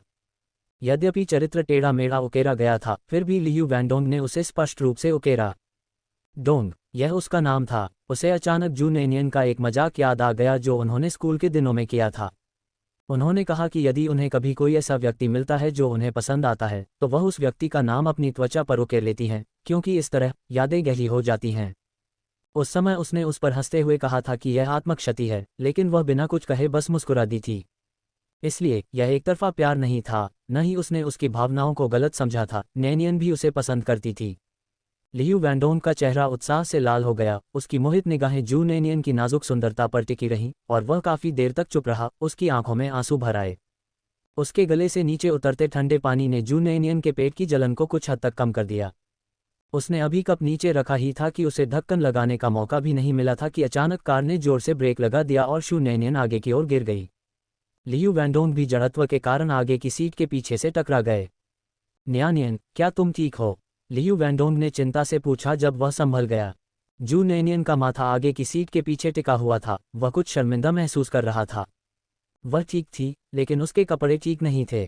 कप का सारा पानी बाहर गिर गया और उसकी छाती भीग गई। बिना देखे ही उसे पता चल गया कि उसकी छाती के आसपास का क्षेत्र गीला होगा। धत्तेरी की, यदि पूरा ब्लाउज भीग जाता तो शायद ठीक होता, लेकिन केवल छाती गीली थी। उस परिदृश्य के बारे में सोचने मात्र से ही जू नेनियन का चेहरा गर्म हो गया। नहीं नहीं, ये ठीक है, उसने बुदबुदाया। क्योंकि वह अपना सिर उठाने से इनकार करती रही, लियू वैंडोंग ने सोचा कि उसने खुद को चोट पहुंचाई है और उसे ऊपर खींचने के लिए उसका हाथ पकड़ लिया। न्यानियन, क्या तुमने अपना सिर मारा? उफ! जू नेनियन ने अपने होठों को भींच लिया, एक हाथ से अपना चेहरा ढांक लिया। किसी की नज़रों से नज़र मिलाने में बहुत शर्मिंदा थी। माफ़ करना। लियू वैंडोंग को एहसास हुआ कि क्या हुआ था और उसने शर्मिंदगी से कहा। उसके गोरे गाल तुरंत टमाटर की तरह लाल हो गए।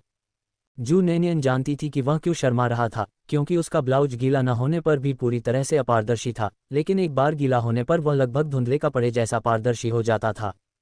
और केवल छाती वाला हिस्सा ही गीला हुआ था। नीचे उसने काले रंग की ब्रा पहनी थी जो उसने खुद सिलवाई थी। हालांकि जू नेनियन आखिरकार 21वीं सदी की महिला थीं, जिन्होंने पहले भी समुद्र तट पर बिकनी पहनी थी। थोड़ी शर्मिंदगी महसूस करने के अलावा उसे ज़्यादा असहजता महसूस नहीं हुई। ये ठीक है। एक गहरी सांस लेते हुए जू नेनियन ने पानी का कप लियू वैंडोंग को वापस दे दिया। आपका कप, धन्यवाद। नहीं, कोई ज़रूरत नहीं है, लियू वैंडोंग ने लाल चेहरे के साथ कहा और उसे वापस ले लिया। अपने कपड़े इस तरह गीले होने के कारण जू नेनियन अपनी सीट पर पीछे की ओर झुक गई और आंखें बंद करके सोने की योजना बनाने लगी, आंखों से ओझल, मन से भी ओझल। जैसे ही उसने अपनी आंखें बंद की, जू नेनियन ने अपने बगल में सरसराहट की आवाज़ सुनी। कुछ ही देर बाद उसके शरीर पर साबुन की खुशबू वाली एक शर्ट डाल दी गई। जू नेनियन ने अपनी आंखें खोली तो पाया कि उसने एक सफ़ेद ड्रेस शर्ट पहनी हुई थी जो लियू वैंडोंग की शर्ट थी। वह लियू वैंडोंग की ओर देखने लगी। लियू वैंडोंग खिड़की से बाहर देख रहा था। उसके कानों के सिरे लाल थे और यहाँ तक कि उसकी गर्दन भी चारों ओर से लाल थी। उसके हाथ घबराहट में घुटनों पर रखे हुए थे, उंगलियां बार बार जकड़ रही थीं और फिर ढीली पड़ रही थीं। उन्होंने केवल एक सफ़ेद बनियान पहन रखी थी, जो स्पष्ट रूप से उस प्रकार की नहीं थी जो कपड़ों में पतली दिखती हो, बल्कि वास्तव में कपड़ों के बिना मोटी दिखती हो। ये स्पष्ट था कि बिना कपड़ों के भी वह दुबला पतला दिख रहा था। वह एक सौम्य विद्वान की तरह नाजुक दिखते थे। जू नैनियन ने अपने होंठ भींच लिए, एक शब्द भी नहीं कहा। काफी देर बाद आखिरकार उसने कहा, धन्यवाद। नहीं, मुझे धन्यवाद देने की कोई ज़रूरत नहीं है। वह खिड़की से बाहर देखता रहा। जू नैनियन ने आह भरी। कितना अच्छा युवक है। ये दुख की बात है कि वह मूल मेजबान नहीं थी। मूल मेजबान द्वारा छोड़ी गई यादों से जू नैनियन को पता था कि उसके मन में लियू वैंडोन के लिए भावनाएं थीं। मूल मेजबान, जो अपने भाइयों के प्रति क्रूर और उग्र थी, लियू वैंडोन के सामने एक छोटे बटेर की तरह शर्मीली हो गई।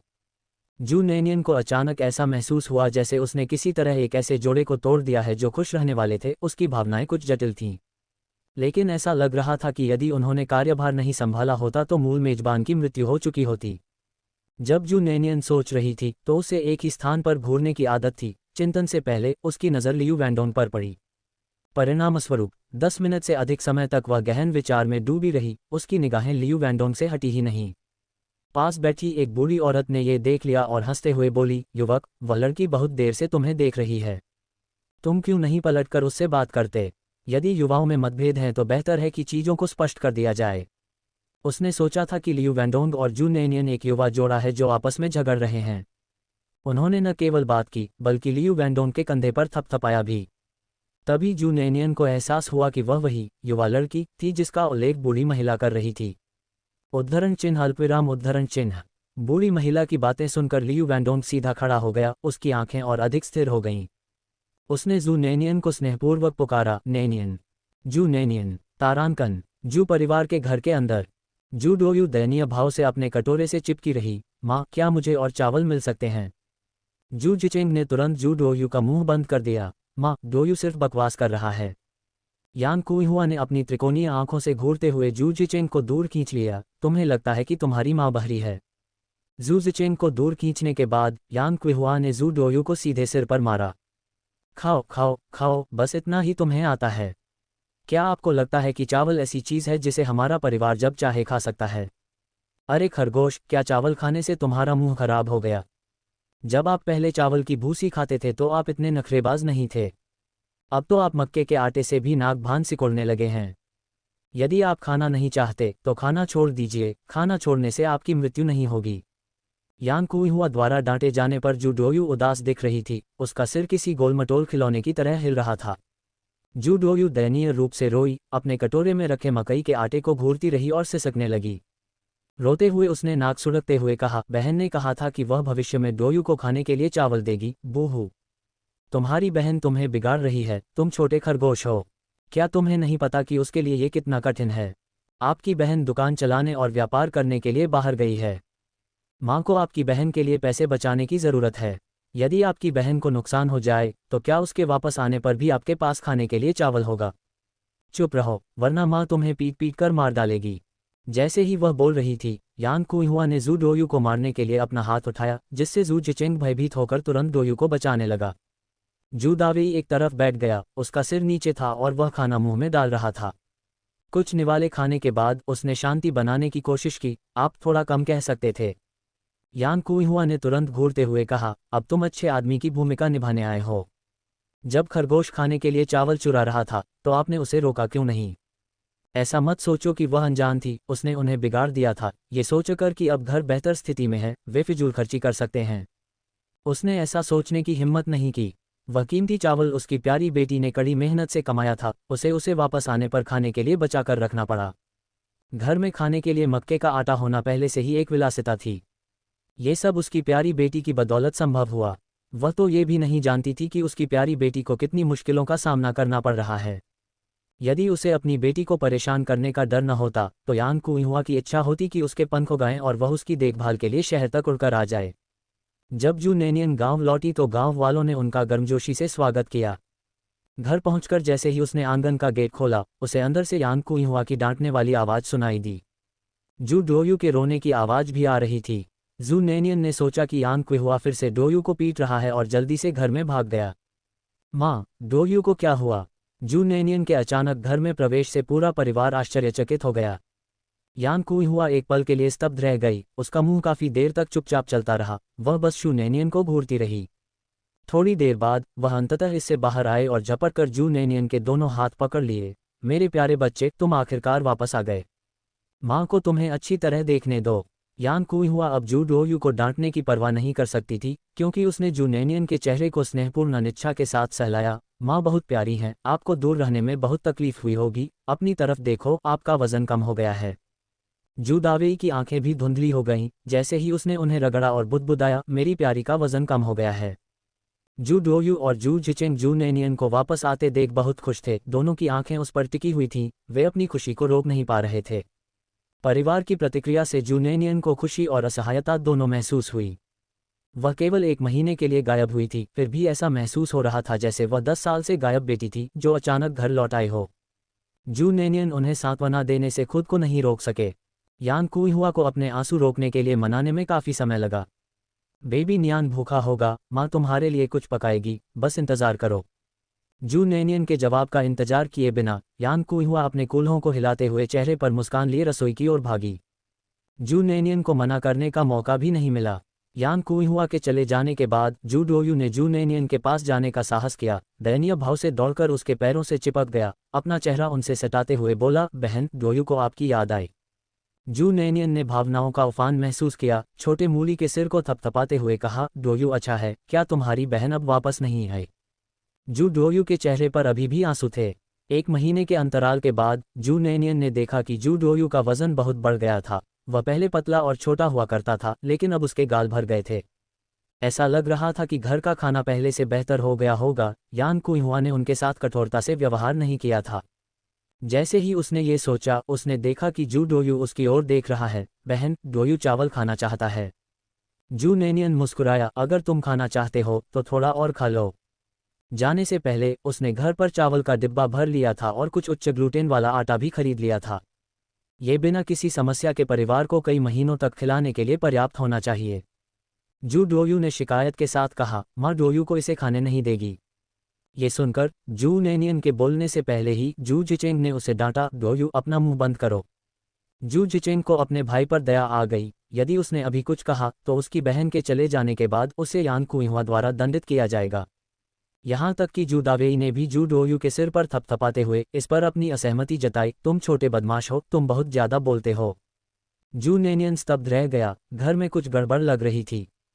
उसने शू डोयू को उठाया, एक स्टूल पर बैठ गई और तुरंत खाने की मेज पर अधूरे मकई के आटे पर ध्यान दिया।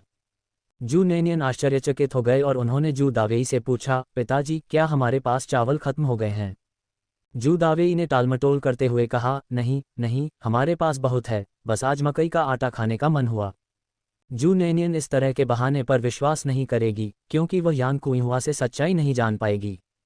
उसने जू दावेई की ओर देखा, पिताजी, मैं सच सुनना चाहती हूँ।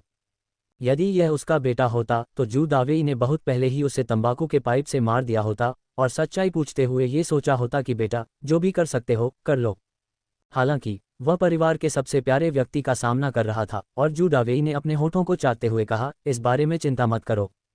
बेशक जू नैनियन जू दावेई का अनादर नहीं कर सकती थी, न ही वह अपने छोटे भाई को शिक्षित करने के लिए जो रवैया अपनाती थी उसे अपने पिता को शिक्षित करने के लिए अपना सकती थी।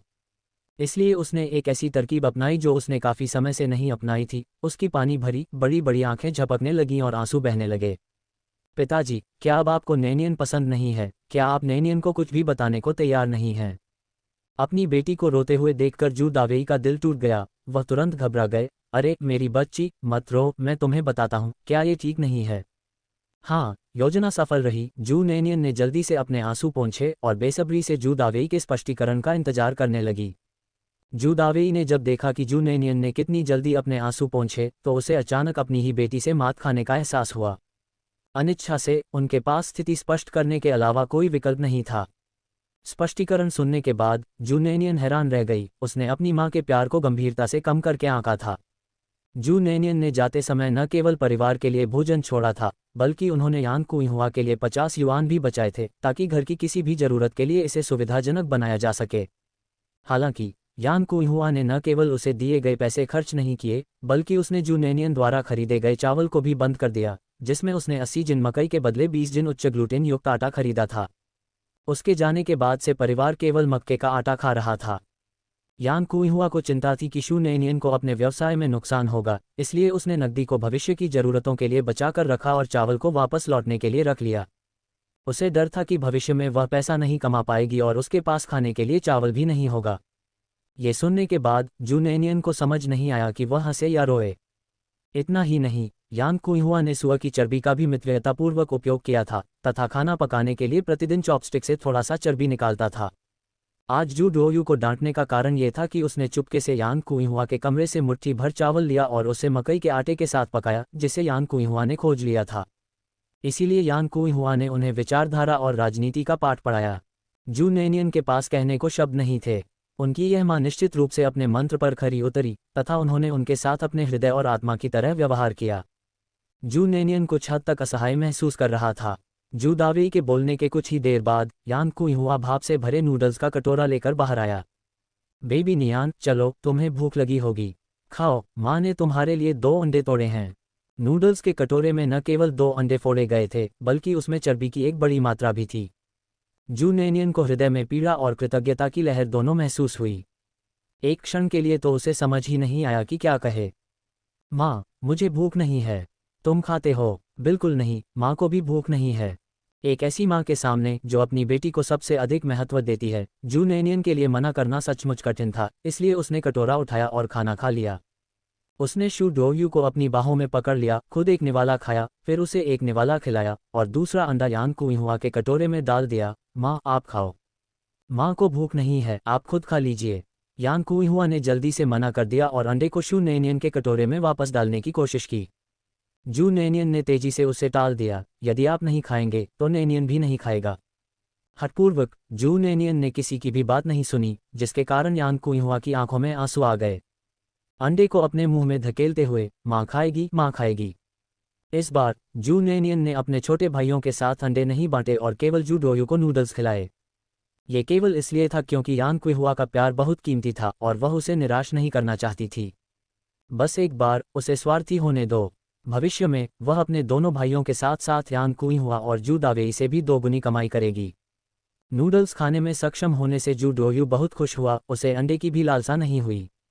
उस रात जू नेनियन बड़े बिस्तर पर अकेले लेटे रहे, करवटें बदलते रहे, उन्हें नींद नहीं आ रही थी। चूंकि जू जिकियांग घर पर नहीं था और जू डोयू पहले से ही जू जिचेंग के साथ एक बिस्तर साझा कर रहा था। जू दावेई के शब्दों को सुनने के बाद जू नेनियन अपनी असहायता के बावजूद काफी प्रभावित हुई। उसने यान कुइहुआ से कुछ नहीं कहा, मुख्यतः इसलिए कि इससे कोई फायदा नहीं होगा। उसके चले जाने के बाद उसकी माँ पहले की तरह काम करती रहेगी। उसने कभी भी अपने परिवार को इतनी जल्दी काउंटी शहर में लाने की योजना नहीं बनाई थी, लेकिन अब ऐसा होना अपरिहार्य लग रहा था। उसका परिवार उसके साथ अच्छा व्यवहार करता था और वह भी उन्हें हर चीज़ में सर्वश्रेष्ठ देना चाहती थी। वह यान कुइहुआ, जू दावेई और उसके 2 भाइयों को घर पर कष्ट सहने देते हुए काउंटी शहर के व्यंजनों का आनंद नहीं ले सकती थी। आज वापस आते समय उनकी मुलाकात गांव के कई लोगों से हुई, जिनमें ब्रिगेड लीडर की पत्नी डिंग विहुआ भी शामिल थीं। रास्ते में कुछ देर तक उनसे बात करने के बाद उन्हें पता चला कि उनके छोटे से गांव में परिवारों को व्यक्तिगत भूखंड आवंटित करने की कृषि सुधार नीति लागू कर दी गई है। भूमि सुधार 2 वर्ष से अधिक समय से प्रभावी था तथा परिवारों को व्यक्तिगत भूखंड आवंटित करने की नीति पहले से ही लागू थी। लेकिन चूंकि उनका गांव छोटा था और दूरदराज के पहाड़ी इलाके में स्थित था, इसलिए इसका क्रियान्वयन पिछले आधे महीने में ही शुरू हुआ था। अब उसके परिवार को कहीं और जाकर काम करने की जरूरत नहीं थी, वे अपनी जमीन पर ही खेती कर सकते थे। बहुत विचार विमर्श के बाद जू नेनियन ने इस बार अपने परिवार को काउंटी शहर ले जाने का फैसला किया। हालांकि जू डोयू और जू जिचेंग पहले से ही स्कूल में थे और उन्हें अचानक स्थानांतरित करना निश्चित रूप से अच्छा नहीं होगा। इसके अलावा काउंटी शहर में उसका कोई संबंध नहीं था और उन्हें वहां के स्कूल में स्थानांतरित करना काफी कठिन होगा। यान कुइहुआ और जू दावेई को अपनी जमीन छोड़कर उसके साथ काउंटी शहर जाने के लिए राजी करना आसान हो सकता था, लेकिन भाइयों के स्कूल स्थानांतरण की समस्या कहीं अधिक कठिन थी। अब तक केवल जिन यू ही इस समस्या को हल कर सकता था, लेकिन वह कई दिनों से गायब था। इसके अलावा उनका रिश्ता न तो यहाँ का था और न ही वहाँ का, जिसके कारण वह इस बात को लेकर अनिश्चित थी कि वह उससे कैसे संपर्क करे। इन बातों पर विचार करते हुए जू नेनियन ने कुछ देर तक भौहें चढ़ाईं और आह भरी। ये सभी परेशान करने वाले मुद्दे थे। अंततः वह बड़ी मुश्किल से सो पाए, लेकिन अगली सुबह उसकी जैविक घड़ी ने उसे समय पर जगा दिया। वह शुरू में कुछ दिनों के लिए घर पर रहना चाहती थी और तीसरे नुस्खे पर विचार करना चाहती थी, लेकिन अब ऐसा लग रहा था कि उसे स्कूलों के बारे में पता लगाने के लिए तुरंत काउंटी शहर लौटना होगा। उसे ये देखना था कि क्या वह अपने 2 भाइयों को वहाँ के स्कूल में दाखिला दिलाने के लिए कुछ जुगाड़ कर सकती है। इस यात्रा में उसे वापस लौटने में 2 या 3 दिन और लग सकते हैं।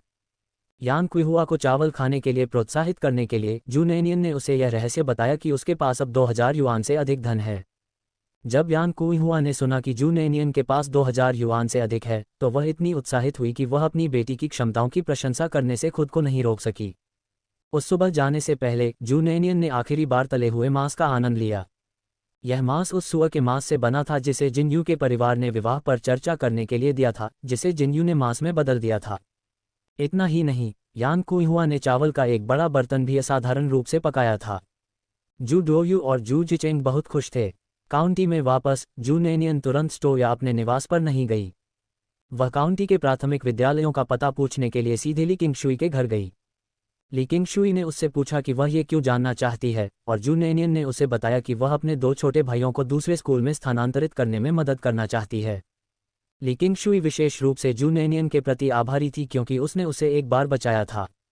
ये सुनकर कि जू नेनियन को परेशानी हो रही है, वह मदद करना चाहती थी। इसके बारे में क्या ख्याल है? मेरा एक जूनियर हाई स्कूल का सहपाठी वहां पढ़ाता है, मैं आपको स्थिति जानने के लिए ले चलूंगा, ली किंगशुई ने उत्साह से कहा।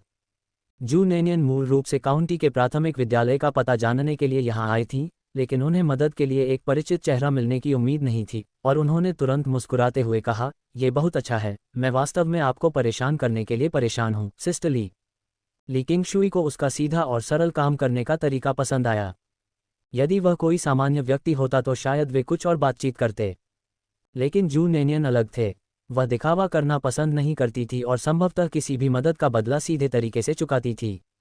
बेशक ली किंगशुई की उसकी मदद करने की इच्छा किसी लाभ के लिए नहीं थी, लेकिन मैं पहले ही बता दूं कि इस सहपाठी के साथ मेरा रिश्ता औसत दर्जे का है। मुझे नहीं पता कि मैं मदद कर पाऊंगा या नहीं, लेकिन कम से कम आप स्थिति को समझ सकते हैं। जू नेनियन मुस्कुराए, स्थिति को समझने के लिए किसी परिचित व्यक्ति को ढूंढना पहले से ही बहुत अच्छा है। मैं आपकी गर्मजोशी से भरी मदद की सराहना करता हूँ, सिस्टर ली। मुस्कुराते हुए और अपना मुंह ढकते हुए ली किंगशुई ने कहा, ठीक है, आपको मेरे साथ इतना विनम्र होने की जरूरत नहीं है, चलो मैं आपको एक बार दिखा दूंगी। ठीक है। उन दोनों ने सिर्फ कार्रवाई की बात नहीं की, उन्होंने तुरंत कार्रवाई भी की। ली किंगशुई ने अपनी दुकान की देखरेख अपने साथी सीजी को सौंप दी और शू नेनियन को सीधे काउंटी के प्राथमिक विद्यालय ले गईं। काउंटी में कई प्राथमिक विद्यालय थे, लेकिन ली किंगशुई उनमें से केवल एक में ही एक शिक्षक को जानता था, और यह सबसे अच्छा साबित हुआ। होंगजिन प्राथमिक विद्यालय।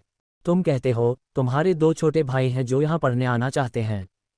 ली शियुजुआन ने अपने सामने खड़ी अत्यधिक खूबसूरत महिला को देखा और अपनी आवाज़ खोजने में काफ़ी समय लगा।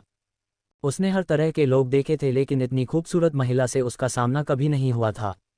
सुंदरता एक ऐसी चीज़ थी जिसकी हर कोई चाहत रखता था और जिसे हर कोई पसंद करता था। समान लिंग के लोगों के बीच ईर्ष्या केवल एक सीमा तक ही विद्यमान थी जो स्वयं से बहुत अधिक भिन्न नहीं थी। जब अंतर इतना बड़ा हो गया कि घोड़े या गधे पर सवार होकर भी उसे पूरा नहीं किया जा सकता था, तो तथाकथित ईर्ष्या जड़ नहीं पकड़ सकी, केवल ईर्ष्या ही बची रही। ली किंगशुई जू न्यानियान को सीधे ली शियुजुआन के आवास पर ले आए। ली शियुजुआन विवाहित थीं और उनके पति भी सरकारी नौकरी करते थे।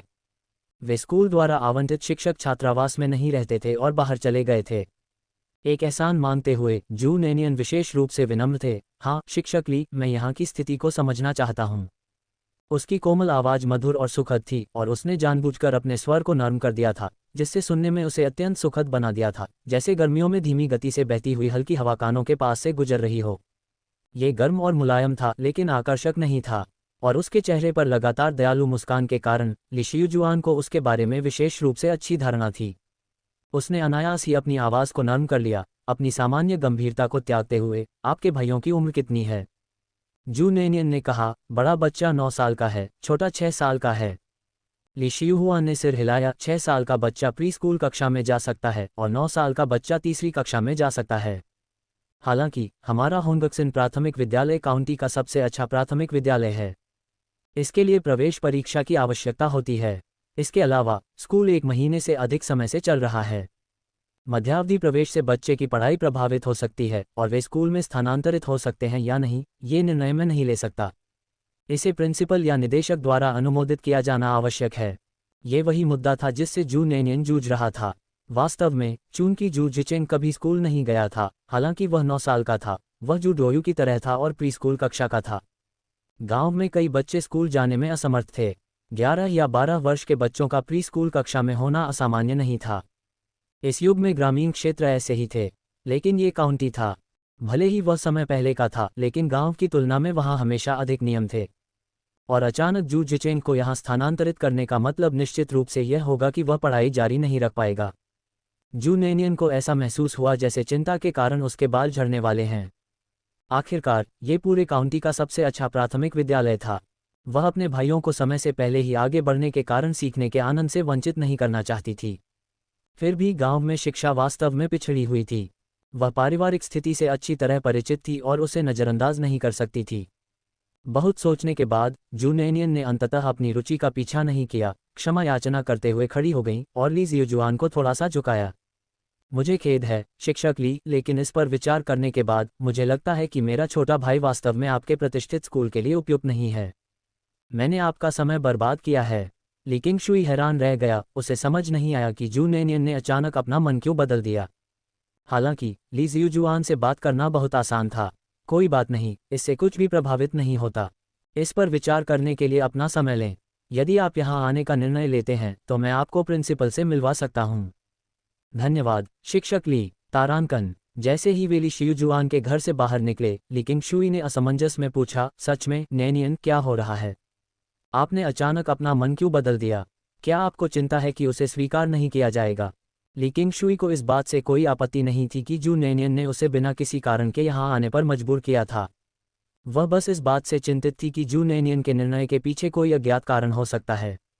इससे पहले कि जू नेनियन जवाब दे पाते, ली किंगशुई ने जल्दी से कहा, मैं आपको बता दूं, इस दुनिया में ऐसा कुछ भी नहीं है जिसे हल नहीं किया जा सकता।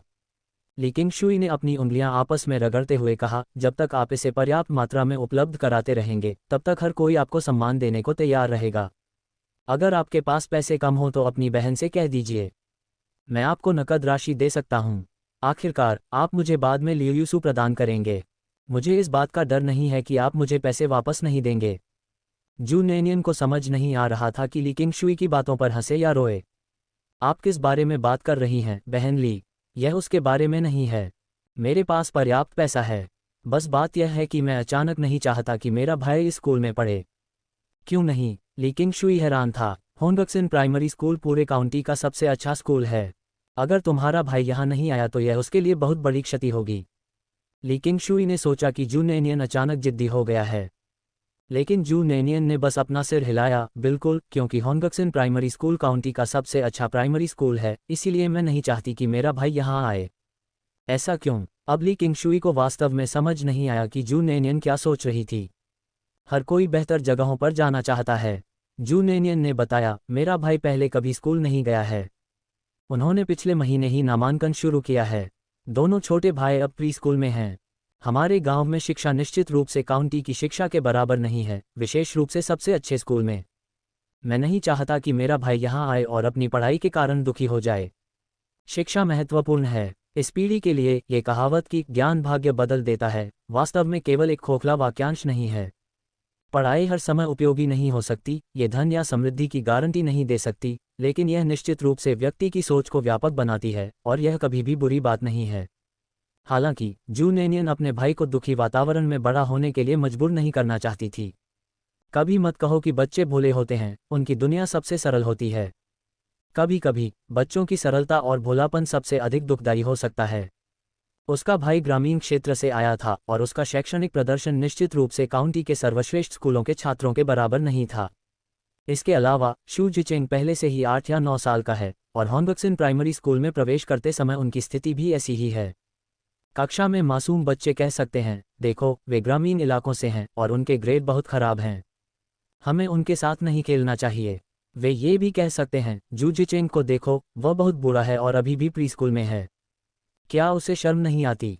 क्योंकि बच्चे सरल और भोले होते हैं, वे ज़्यादा नहीं सोचते और उन्हें यह एहसास नहीं होता कि उनके शब्द और कार्य दूसरों को चोट पहुंचा सकते हैं। इसलिए वे बिना किसी रोक टोक के अपने आंतरिक विचारों के अनुसार बोलते और कार्य करते हैं। अक्सर कहा जाता है कि गरीब परिवारों के बच्चों को जल्दी बड़ा होना पड़ता है। जू डोयू अभी भी लोगों के चेहरे पढ़ सकता है, जू जिचेंग की तो बात ही छोड़िए जो इतना संवेदनशील है। यही कारण है कि जू नेनियन ने अचानक अपना मन बदल लिया। उसके भाई को काउंटी में लाना जरूरी था, लेकिन इसके लिए सबसे अच्छे प्राथमिक स्कूल में जाना जरूरी नहीं था। इस समय सर्वश्रेष्ठ स्कूल में जाना उनके लिए अवसर की बजाय एक झटका हो सकता है। इसके अलावा ली शियुजुआन ने पहले ही स्पष्ट रूप से कहा था कि जू जिचेंग को तीसरी कक्षा में रखा जाना चाहिए। एक बच्चे को, जिसने 1 महीने पहले ही पढ़ना सीखा था, तीसरी कक्षा में डालना उसकी शैक्षिक यात्रा को छोटा करने के समान था, है न? ली किंगशुई ने जू नेनियन को इतने भारी स्वर में बोलते कभी नहीं सुना था और उसने झिझकते हुए अपना मुंह खोला। हालांकि वह ये नहीं समझ पाई कि शू नेनियन के मन में ऐसे विचार क्यों आए, लेकिन उसे लगा कि ये विचार काफ़ी उचित थे। हालांकि ली किंगशुई की नज़र में शैक्षणिक रूप से अच्छा प्रदर्शन करना सबसे महत्वपूर्ण बात थी। यह आनंददायक था या नहीं, यह कोई मुद्दा नहीं था। उनका मानना था कि एक अच्छे विश्वविद्यालय में प्रवेश पाने के बाद बच्चे केवल आभारी ही रहेंगे। ये विचार ली किंगशुई ने अपने तक ही सीमित रखे और जोर से बोलने की हिम्मत नहीं की। जू नेनियन को निश्चित रूप से यह नहीं पता था कि ली किंगशुई क्या सोच रहा था। निश्चित रूप से यदि ली किंगशुई ने भी बोल दिया होता तो भी जू नेनियन नाराज नहीं होता या बहस नहीं करता। आखिरकार हर कोई चीज़ों को अलग अलग तरीके से देखता है। इसमें कुछ भी सही या गलत नहीं है। होंगक्सिन प्राथमिक विद्यालय से वापस आते समय जू नेनियन उद्योग और वाणिज्य प्रशासन के पास से गुजरा और अचानक उसे कुछ महत्वपूर्ण बात याद आ गई। वह अभी तक अपना व्यवसाय लाइसेंस लेने नहीं गई थी। अरे, वह इतनी व्यस्त थी कि वह इसके बारे में पूरी तरह भूल गई थी। उसने स्टाफ से यह भी कहा था कि वह इसे 1 सप्ताह में ले आएगी। जू नेनियन जल्दी से वहां दौड़ी। ली किंगशुई उसके पीछे से पुकार रहा था, अरे नेनियन, तुम कहाँ जा रही हो? भागते समय जू नेनियन ने अपना सिर घुमाया और जवाब दिया, मैं अपना व्यवसाय लाइसेंस लेने जा रही हूँ सिस्टर ली, पहले वापस जाओ, मुझे बाद में अन्य काम करने हैं। अरे ठीक है, तो मैं चलती हूँ, ली किंगशुई ने उस पर चिल्लाते हुए कहा और जब उसने शू नेनियन को अंदर भागते हुए देखा तो वह मुस्कुराकर चली गई। जू नेनियन दौड़कर अंदर पहुंचे, जहां 3 कर्मचारी थे, 2 पुरुष और 1 महिला। यह महिला वही थी जिसे शू नेनियन ने अपनी पिछली यात्रा के दौरान यहां देखा था। जब जू नेनियन उस तरह से दौड़कर आई तो दोनों पुरुष कर्मचारी उन्हें घूरने से खुद को नहीं रोक सके। नमस्ते, मैं अपना व्यवसाय लाइसेंस लेने आया हूँ, जू नेनियन ने सांसों के बीच कहा। उसके बाल नीचे गिर रहे थे और उसकी गोरी उंगलियां हल्के से उसके कान के पीछे फंस गई, जिससे उसकी गोरी और सुंदर हंस गर्दन दिखाई दे रही थी। 2 पुरुष कर्मचारी महिला कर्मचारी के बगल में बैठे थे और जू नेनियन उस महिला को संबोधित कर रहे थे। संयोगवश दोनों व्यक्तियों ने उसकी प्रोफाइल देख ली। इतनी सुंदर लड़की, उन्होंने उसे पहली बार देखा था और वे इतने चकित थे कि वे प्रतिक्रिया करना भूल गए और बस उसे हक्के बक्के होकर देखते रहे। हालांकि महिला कर्मचारी को शू नेनियन याद था, एक महिला जो महत्वपूर्ण हस्तियों से संबंधित थी, वह उसे कैसे भूल सकती थी? विशेषकर इसलिए कि वह इतनी अद्भुत सुंदर थी कि जो कोई भी उसे देखता था उसके लिए अविस्मरणीय थी, वह चाहकर भी उसे भूल नहीं सकती थी। उसने तुरंत उत्साहपूर्वक शू नेनियन को 1 कप पानी दिया और मुस्कुराते हुए कहा, लो पानी पी लो और एक पल के लिए बैठो। धन्यवाद, जू नेनियन ने मुस्कुराते हुए जवाब दिया और डेस्क के सामने स्टूल पर बैठकर चुपचाप प्रतीक्षा करने लगा। महिला कर्मचारी कुछ लाने के लिए पीछे की ओर गई और जू नेनियन ने उत्सुकता से इधर उधर नहीं देखा, वह चुपचाप और आज्ञाकारी भाव से वहीं बैठी रही। उसकी त्वचा एकदम गोरी थी, प्राकृतिक रूप से इतनी सुंदर कि बिना किसी मेकअप के भी वह दूसरों को मोहित कर लेती थी। दोनों पुरुष कर्मचारियों को अचानक होश आया और वे आश्चर्यचकित हो गए। इससे पहले कि वे छेड़खानी शुरू कर पाते, महिला कर्मचारी वापस आ गई। इंतजार कराने के लिए क्षमा करें। उसके पास 2 पृष्ठों का एक अनुबंध और एक व्यवसाय लाइसेंस था जिसे उसने मुस्कुराते हुए शू नेनियन के सामने रख दिया। बस यहाँ हस्ताक्षर कर दीजिए, उसने मुस्कुराते हुए कहा। ये सुनने के बाद जू नेनियन ने ध्यानपूर्वक सामग्री की समीक्षा की। कोई समस्या न पाकर उन्होंने सीधे उस पर अपने हस्ताक्षर कर दिए। क्या मैं इसे अभी अपने साथ ले जा सकता हूँ? जू नेनियन ने हस्ताक्षर करने के बाद पूछा, ये जानते हुए कि शू नेनियन एक महत्वपूर्ण व्यक्ति से जुड़ा हुआ था। डू क्यू उससे बातचीत और नेटवर्क बनाना चाहता था। अप्रत्याशित रूप से वह इतनी तेजी से जाने को तैयार थी कि उसे रोकने का समय ही नहीं था। डू क्यू बस उसे चिंतन में जाते हुए देख सकता था। दोनों व्यक्ति और भी अधिक चिंतनशील थे। जब जू नेनियन काफी दूर चले गए तो वे महिला स्टाफ सदस्य के पास पहुंचे और पूछा, अरे डू क्यू, क्या वह लड़की यहाँ बिजनेस लाइसेंस के लिए आई थी? डू क्यू ने उस आदमी की ओर देखा, उसके इरादों से पूरी तरह वाकिफ थी और हाथ हिलाकर टाल दिया। वह एक बड़े आदमी के साथ जुड़ी हुई है, तुम इसके बारे में सोचना भी मत। पुरुष कर्मचारी ने दीवार से टकराते हुए अजीब तरह से अपने सिर के पीछे खुजलाया, आप क्या सोच रहे हैं? मैं तो बस उत्सुक था, बस इतना ही। डू क्यू ने जवाब दिया, हाँ ठीक है।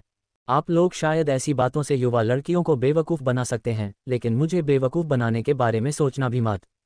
यह महसूस करते हुए कि वह कहीं नहीं पहुंच पाएगा, उस आदमी ने डू क्यू से बातचीत बंद कर दी। तारांकन। अपना व्यवसाय लाइसेंस प्राप्त करने के बाद जू नैनियन सीधे वापस नहीं लौटी, बल्कि आसपास के कुछ विक्रेताओं से पूछने के बाद वह पास के एक साधारण प्राथमिक विद्यालय के प्रवेश द्वार पर पहुंची। ये वह समय था जब बच्चे स्कूल से बाहर आ रहे थे और प्रीस्कूल कक्षा अन्य कक्षाओं की तुलना में पहले ही समाप्त हो जाती थी। जब तक जू नैनियन पहुंचे तब तक वहां पहले से ही काफ़ी संख्या में माता पिता बाहर इंतजार कर रहे थे। इन अभिभावकों के बीच आश्चर्यजनक रूप से एक परिचित चेहरा भी था। जब गंगजी ने जू नैनियन को देखा तो उसे अपनी आंखों पर विश्वास नहीं हुआ। ये सुनिश्चित करने के लिए कि वह कुछ देख तो नहीं रहा है, अपनी आंखों को कई बार रगड़ने के बाद उसने पुष्टि की कि सूर्य के प्रकाश में चमकती और आकर्षक लड़की वास्तव में जू नैनियन थी। वह लड़की जिस पर वह पहली नज़र में ही फिदा हो गया था। गंगजी का हृदय, जो अभी अभी शांत हुआ था, एक बार फिर उमड़ने लगा। ये जानते हुए भी कि उसका एक मंगेतर है, जब उसने उसे दोबारा देखा तो वह उसकी ओर आकर्षित हुए बिना नहीं रह सका। वह इतनी सुंदर और प्यारी थी कि भीड़ में वह सबसे अधिक आकर्षक व्यक्ति लग रही थी। वह अवचेतन रूप से जू नैनियन की ओर चला गया। नैनियन, क्या तुम यहाँ किसी काम से आए हो? जू नैनियन ने शुरू से ही गंगजी को देखा था और जब वह पास आया तो उसने मुस्कुराते हुए उसका अभिवादन किया, हाँ मुझे यहाँ थोड़ा काम है। गंगजी को पता था कि उसे इस बिंदु पर विषय बदल देना चाहिए, आखिरकार वह एक महिला थी जिसके लिए पहले ही बात हो चुकी थी। लेकिन वह उससे और बात करने की इच्छा को रोक नहीं सका। गंगजी ने पूछा, क्या मैं कुछ मदद कर सकता हूँ? जू नैनियन अपना सिर हिलाने ही वाली थी, लेकिन फिर अचानक उसने पूछा, आप यहाँ कैसे हैं? उसकी निगाहों के सामने असहज महसूस करते हुए गंगजी ने अपने होठों को दबाकर मुस्कुरा दिया, जिससे उसके होठों पर दो प्यारे, धूप से चूमते हुए गड्ढे दिखाई देने लगे। मैं अपनी चचेरी बहन की बेटी को लेने आया था, वह आज नहीं आ सकी। आपकी भतीजी कितनी उम्र की है? जू नैनियन ने पूछा। गंगजी ने उत्तर दिया, 6 साल का। 6 साल का? जू नैनियन ने धीरे से कहा, क्या ये प्रीस्कूल कक्षा नहीं है? गंगजी को देखते ही उसकी आंखें चमक उठीं और उसकी चमकदार और आकर्षक आंखों का सामना करते हुए गंगजी को और भी असहज महसूस हुआ। हाँ, वह प्रीस्कूल कक्षा में है। तुम क्यों पूछ रहे हो? ये बहुत अच्छा है, जू नैनियन ने एक निश्चित उत्तर सुनकर मुस्कुराते हुए कहा, क्या आप अपनी भतीजी के शिक्षक को जानते हैं? यदि हाँ, तो क्या आप मुझे उसका परिचय करा सकते हैं, या मुझे सिर्फ ये बता सकते हैं कि उसका शिक्षक कौन है? उसके तीव्र सवालों से अंततः गंगजी को समझ आ गया कि वह क्या करना चाहती थी। मैं उन्हें जानता हूँ, स्कूल अभी बंद नहीं हुआ है और मैं सुरक्षा गार्ड को भी जानता हूँ, मैं तुम्हें उसे ढूंढने के लिए अंदर ले जाऊंगा। बहुत बढ़िया, धन्यवाद, जू नैनियन ने विनम्रता से कहा। प्रीस्कूल में 2 कक्षाएं थीं और प्रत्येक में 2 शिक्षक थे, भाषा और गणित पढ़ाने के लिए जिम्मेदार। गंगजी ने जू नैनियन को स्कूल में ले जाकर प्रीस्कूल कक्षा 1 के प्रधानाध्यापक का कार्यालय ढूंढ निकाला। कार्यालय में कई शिक्षक रहते थे और गंगजी ने सीधे जू नैनियन को प्रीस्कूल कक्षा 1 के प्रधानाध्यापक के डेस्क तक पहुंचाया। कार्यालय में महिला शिक्षकों के साथ साथ पुरुष शिक्षक भी मौजूद थे। जू नैनियन ने गुलाबी रंग की लंबी स्कर्ट के साथ साफ सुथरी शर्ट पहन रखी थी, जो उसकी पतली कमर को उभारने के लिए अंदर डाली गई थी, और जैसे ही वह अंदर आए, उसने तुरंत प्रभाव डाला। उसकी गोरी त्वचा मलाईदार और बेदाग थी और उसके उत्कृष्ट रूप के साथ उसने कार्यालय में प्रवेश करते ही सभी शिक्षकों, पुरुष और महिला दोनों को मंत्रमुग्ध कर दिया। प्रीस्कूल कक्षा 1 के प्रधानाध्यापक भी इसका अपवाद नहीं थे। गंगजी ने सबसे पहले चुप्पी तोड़ी, शिक्षक यू, मेरे दोस्त का एक छोटा भाई है जो यहाँ स्कूल जाना चाहता है और आपसे स्कूल के बारे में और अधिक जानना चाहता है। क्या आपके पास अभी कुछ समय है? कार्यालय जाते समय जू नैनियन ने गंगजी के साथ अपनी यात्रा का कारण पहले ही बता दिया था। गंगजी की आवाज़ सुनकर टीचर यू वास्तविकता में वापस आ गईं और जल्दी से अपना चश्मा सीधा करते हुए बोली, ज़रूर, कृपया बैठ जाए। शिक्षिका यू एक युवा और आकर्षक महिला थी और वह जू नैनियन को देखकर दंग रह गईं। ऐसा लग रहा था कि जू नैनियन को लोगों द्वारा पहले जिस तरह से देखा जाता था उसकी वह आदी हो गई थी। पहले तो यह असहज था, लेकिन कई बार सामना होने के बाद वह इसके प्रति उदासीन हो गई। कार्यालय में महिला शिक्षकों ने पहले ही अपनी मूल्यांकनात्मक निगाहें हटा ली थीं, लेकिन पुरुष शिक्षक अभी भी अनिच्छा से जू नैनियन के शरीर पर टिके हुए थे। जू नैनियन ने शिक्षक यू को अपने छोटे भाई की स्थिति समझाई। वह जानती थी कि प्रीस्कूल शिक्षक सत्र के मध्य में किसी नए विद्यार्थी को प्रवेश देने का निर्णय नहीं ले सकते। शिक्षक से मिलने का मुख्य उद्देश्य शिक्षक की प्रतिक्रिया और व्यवहार को देखना था। प्रीस्कूल कक्षा में, जहां अधिकांश बच्चे कई चीज़ों से अनभिज्ञ होते हैं, शिक्षक का चरित्र और गुण बहुत महत्वपूर्ण होते हैं। यदि शिक्षक भी विद्यार्थियों को पक्षपातपूर्ण नज़र से देखें तो संभवतः विद्यार्थियों की स्थिति और भी खराब होगी। जू नैनियन का स्पष्टीकरण सुनने के बाद शिक्षक यू के चेहरे पर परेशानी का भाव दिखाई दिया। मुझे अब आपके भाई की स्थिति के बारे में सामान्य जानकारी है, लेकिन मैं स्थानांतरित छात्र को मध्यावधि में प्रवेश देने का निर्णय नहीं ले सकता। आपको इस बारे में प्रिंसिपल से बात करनी चाहिए। उन्होंने बताया, यदि प्रिंसिपल आपके भाई को यहाँ स्थानांतरित करने के लिए सहमत हो जाते हैं, तो आपको बताई गई अन्य चिंताओं के बारे में चिंता करने की आवश्यकता नहीं है। आपका क्या मतलब है? जू नैनियन ने पूछा। उसने पहले ही शिक्षक यू के साथ अपनी चिंताएं साझा कर ली थीं। चेहरे पर मुस्कान के साथ शिक्षिका यू ने कहा, फिलहाल हमारी कक्षा में ग्रामीण इलाकों से कुछ बच्चे हैं और हमारा स्कूल प्रीस्कूल के बच्चों को बहुत अधिक पढ़ाने की वकालत नहीं करता है। हम उन्हें बस कुछ संख्याएं और कुछ चीनी अक्षर सिखाते हैं। मूलतः अच्छे या बुरे ग्रेड जैसी कोई चीज़ नहीं होती, सभी लगभग एक जैसे होते हैं। ये बिल्कुल वैसा ही स्कूल था जिसकी तलाश जू नैनियन को थी। वहाँ ग्रामीण क्षेत्रों से आए अन्य बच्चे भी थे, इसलिए उसे अपने भाई के अलग थलग पर जाने की चिंता नहीं करनी पड़ी। शैक्षणिक चिंताओं पर भी ध्यान दिया गया, लेकिन इससे पहले कि वह ज़्यादा देर तक खुश हो पाती, शिक्षक यू ने कहा, हालांकि आपका बड़ा भाई पहले से ही 9 साल का है। मैं उसे अधिक से अधिक दूसरी कक्षा में जाने दे सकता हूँ, वह प्रीस्कूल कक्षा में नहीं जा सकता।